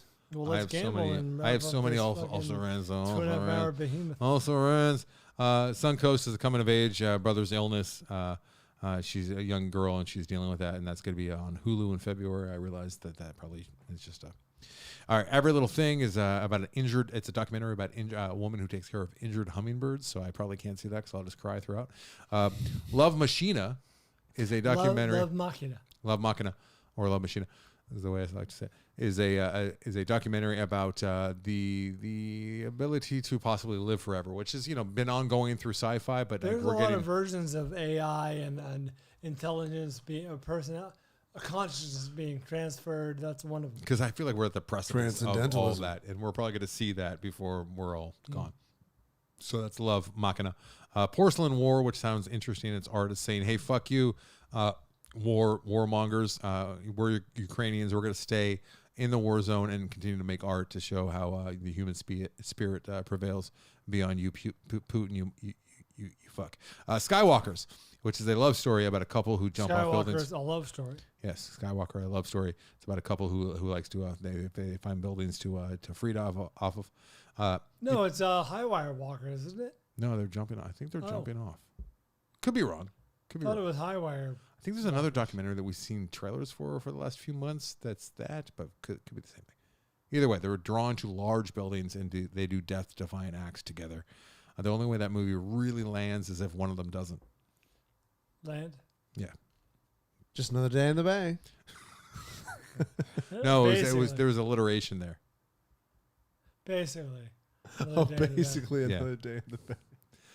Eternal You, it's about AI. It's a drama. It's not a documentary, but Eternal You is all about AI It is that'll. doc. It came no. off of my doc search. Yeah, but you confuse things. Right? It's a drama that it's about this company that creates AI that lets you talk to your dead loved ones long after they're gone, but they continue to exist, which would be, I'm telling you, we're gonna see this before we're gone, guys. We're gonna see things that are presented in Eternal You, which is you can continue to talk to your dead loved ones after they're gone, which is just, I don't know if it's good or bad. I don't know. Girl State, which Brian already brought up, from the same people that brought us Boy State, which is fucking great. You see Boy State? No. Years ago? Boy It's State's like good. they let young prepubescent boys just have their own government, and it's like a thing that happens every year in Texas, and like they select like a bunch of Yeah, they elect 100 or so kids. It's essentially a camp, and then let them create their own government with like a left and a right, and they come up with platforms and whatnot. And we see like the most debased, undeveloped minds, uneducated minds will do as human beings, and it's not that dissimilar to what's going on at the top. Presence, which is a Steven Soderbergh movie, which he found his start at Sundance all those years ago with Sex Lies and Videotape. And then we got Rob Peace, which is a drama that Chiwetel Ejiofor directed. And then Superman, we already talked about. And then finally, Will and Harper, which is very interesting. Who knows? It's probably one of those movies I just smacked. It's probably one of those movies that you won't hear about unless you're a Hulu subscriber or something. I disagree. I could see that. I don't know. You think Will and Harper is going to break free and like people are going to be talking about is it? fairly famous. Will Ferrell is fairly famous, yes. But Will in real life this is a documentary. He has a friend who is transitioning and has, I guess, become a female. And this documentary follows Will and his new transformed friend Harper as they go on a road trip across the country to reconnect in this new relationship that is changed, obviously, because his good friend Harper has transitioned into a female. So that's called Will and Harper. Interesting. Could just be I'm so jaded.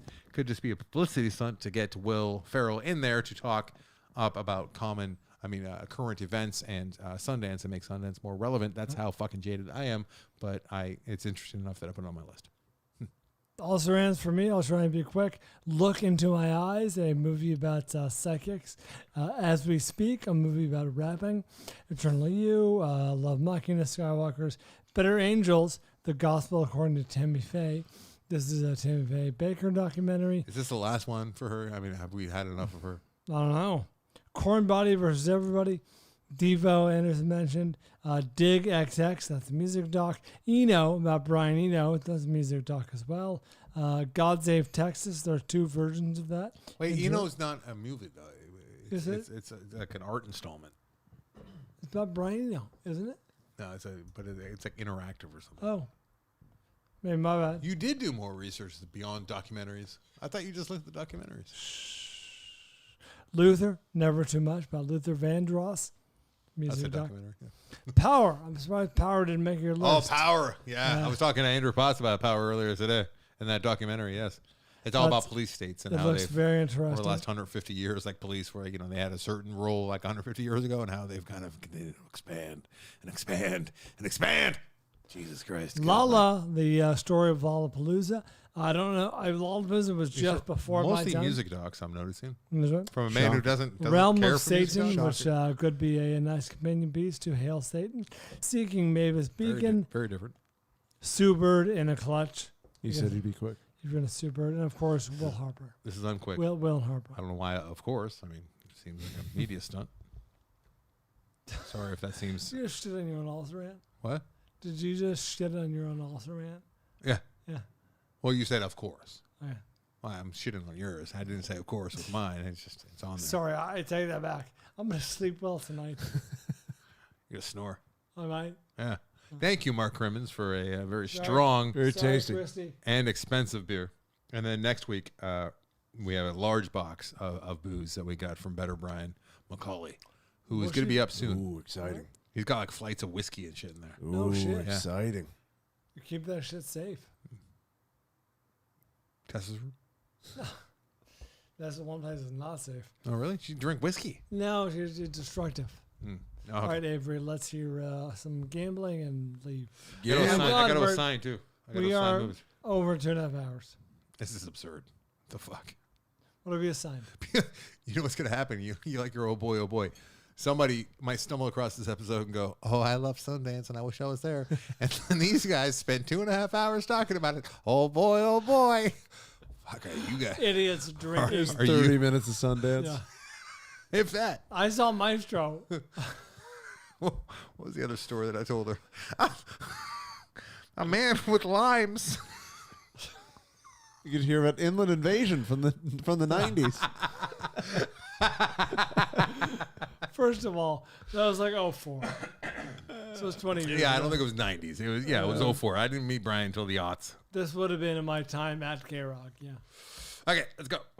Last week, we gambled on ISS. Anderson guessed 64, Brian 62. With 125 reviews, the Wait, actual... wasn't it high when it started? It was.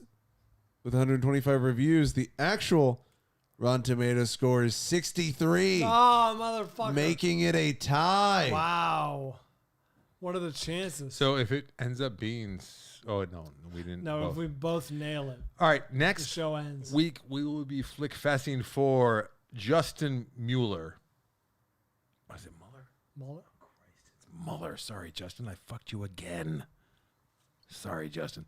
We'll be watching Green Street Hooligans 2005 full movie. I have the YouTube link for you, Brian. Can I or you stream can this? just yes, it's on YouTube. I just said that. Or you can just find it yourself, or you can bug me later in the week and ask for the link. But So what happens with the tie? Justin Mueller, you get to assign us. I'm going to need that link. Back in the assigning I'll take this, it. but Justin Mueller has put up with a lot of shit for me because this is like over a year ago he assigned this movie. Oh, is that a young Charlie And Hunnam? It fell through the cracks not once but twice, and he's been so cool about it. And I talked to him last week, and he's just he's very, very cool. And I apologize, but Justin, we will be watching this movie that I have been successfully avoiding for almost 20 years now because I did not like the idea of a hooligan movie starring what's his name? Elijah Wood. I was very upset with the casting, but what the fuck do I know? Maybe he's You're not going the to find hooligan. out if you're red or not. Perhaps he's not the hooligan. 'Cause from what I know of hooligans, they are not Elijah Wood. They're a little more intimidating than Elijah Wood. But maybe he's the one that's hooliganized. Oh, yeah. Comes from the innocent life. All right, so let's get out of here. Let's gamble and get out of here. Gambling. This week we're gambling on Sometimes I Think About Dying. Avery, I know need this help. movie. I know this movie. Why don't I know this movie? Daisy Ridley. I don't know anything about this movie. Can you We're give me in the- anything? Who We're directed in the this? doldrums. Yeah, we Uh, really are. I feel like this whole gambling bit is. Let's see who else. It's a rom-com directed by Rachel Lambert, starring Daisy Ridley. Is this like a Netflix movie? No, this is It's going to theaters. So let oscilloscope. me see. Oscilloscope. Oscilloscope. They may or may not have given Wait, an why offer. are you looking it up? I'm just looking You on son of a IMDb. bitch. They may or may not have given an offer to Gruber's. Oh, yeah, fuck them. What? What do you mean? Fuck They that. didn't go with him. I didn't because I went with a smaller company that offered a 50-50 split, which is a very, very aggressive split for a filmmaker. Generous. Usually they take 70. Usually they take 30. It's like 30-70 or 20-80 to the filmmaker. But with the company that I went with, they show you everything that comes through the door. They can't hide behind like ledgers and well, you still have expenses. So I thought that it would be a good way to see exactly what kind of business the movie was doing. Are you okay with your decision now? I'll never Is know. that- I'll never know. It's one of those things you never know. And I seem to think that maybe it would have been smarter to go with somebody who had a little more reach, because it goes with like not just when you're picking a distributor. It's you're about to go I'm through all this. listening, yeah. It really is about reach, and you're not going to make any money on your first movie. Like that's just a given. Like you're going to get fucked unless you're just a total Oh, breakthrough. boy. But no, you don't make money on the movie, especially if you're first time. They will fuck you. But that said, they want to make money. First-time director or producer? Because I have an actual First time team behind filmmaker. If you have a director who's made a bunch of movies and it's successful, and me. No, producers. perhaps you might get a little edge. But ultimately, if it's all about getting more eyes on it, the bigger the distribution company, the better. And they're going to put more, if they believe in it enough to actually give you a deal, they will put more marketing behind it, put you in better PR positions where you get the right Rotten Tomatoes reviewers to come and watch your movie. They'll monitor things. They'll take care of like the marketing, and they'll do a good job. I'm not sure that I chose properly in that sense, because I went with a very, very small. I like them very much. I think they're honest, which most of them aren't. But I don't know if they have the reach or the pull, which you need to have. So I'll keep you appraised. if I could go back in time, yeah, I'd probably make a different decision, to be honest. All right, on that note. I'll Remind me to ask you about IMDb. I don't have time to talk to you. I gotta go. I'm going to sleep well tonight. We should play some music. Brian, get the fuck out of here. No, we didn't guess. Oh yeah, we didn't guess. I have no. Sometimes I think about dying. January I release. have no fucking idea. And this is not a fucking Hulu movie or something? Nope. Going to theaters. All right. She's the son of Jack Lambert, Rachel Lambert, the director. I got a number. Yes, so do I. On 3. Yep. 1, 2, 62. 58. Well, same as last week. I went I was with 1 point off. Jack Lambert's number, just because of her There you name. go. Anderson gets 58. Brian gets 62 with 76 reviews. Current Rotten Tomato score is 78. Yeah, see, oscilloscope reach 78 reviews. That's pretty good. Pretty This is a good. thick, heavy bottle. You notice that? Yeah, it's a quality bottle. I mean, if it's $70 for a 6-pack, it better be fucking. Yeah, they're You not know, gonna- you think how crazy $70 is for a 6-pack, but if you bought that at just a regular beer at a bar, it'd be like $10-12. Get 6 of those, $7.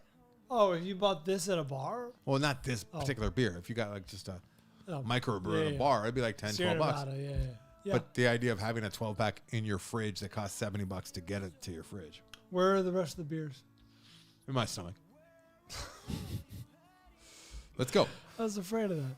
All right, thanks. Who the fuck Mark am I- Hermans for I'm fueling this episode. blacked out right now. Oh, here you go. What are you I'm doing? reading the list. Your commute is very, very easy. What are you doing? You're killing all of us, mainly me. Let's go. That's very enjoyable. Thanks, Mitch Burns. Yeah. Let's What, did go. he did the art? It's very topical. You did. I haven't seen it yet. All right. That's very good. Oh my God, Brian. All sounds right, like you're- listener art done by Mitch Burns. Check it out. I'm tipsy. AndersonandBryan.com. Oh, good laugh over that. Thanks I don't to understand the connection at all. This is all very confusing. What? Oh. This I is get- from me last week playing the. Well, why am I saying Just Friends is a masterpiece? Why That I don't know. See, I don't get it. I think I'm ignoring your something that would normally be delightful to me. All right, Oh. let's go. Come on. All right. Thanks to Mitch Burns. Check his art out. To infinity and Anderson. Brian, come on. AndersonBryan.com. So happy. AndersonBryan.com is where you go for the listener art. It's also where you go to find info on Cody Hoffman. Cody is our featured artist of the week. Cody. Thank you to Andrew Potts for assigning us Infinity Pool. Thank you for all of you for sticking around for 2.5 hours while we droned 2 on. hours and 40 minutes? Are you kidding? What are we, fucking Rogan? What's going on? It's a long episode. I'm fucking Captain Obvious. Jesus. Shemaine Bryan. Shit, right. Brian. This episode took up some time. And it did. It really, really sucked a lot of time. We should do a live show. Really. Let's get out of here. Come on. Every Brian on yourself. AndersonandBryan.com is the website. Anderson and Bryan is the Instagram. Anderson and Bryan is the TikTok. The Film Vault on Facebook and Twitter. The Film Vault Podcast on YouTube. Thanks all you guys who subscribe to our Patreon. We appreciate you. I needed some sleep. I'm very sleepy and tired. So until next time. We do it for Van Gogh.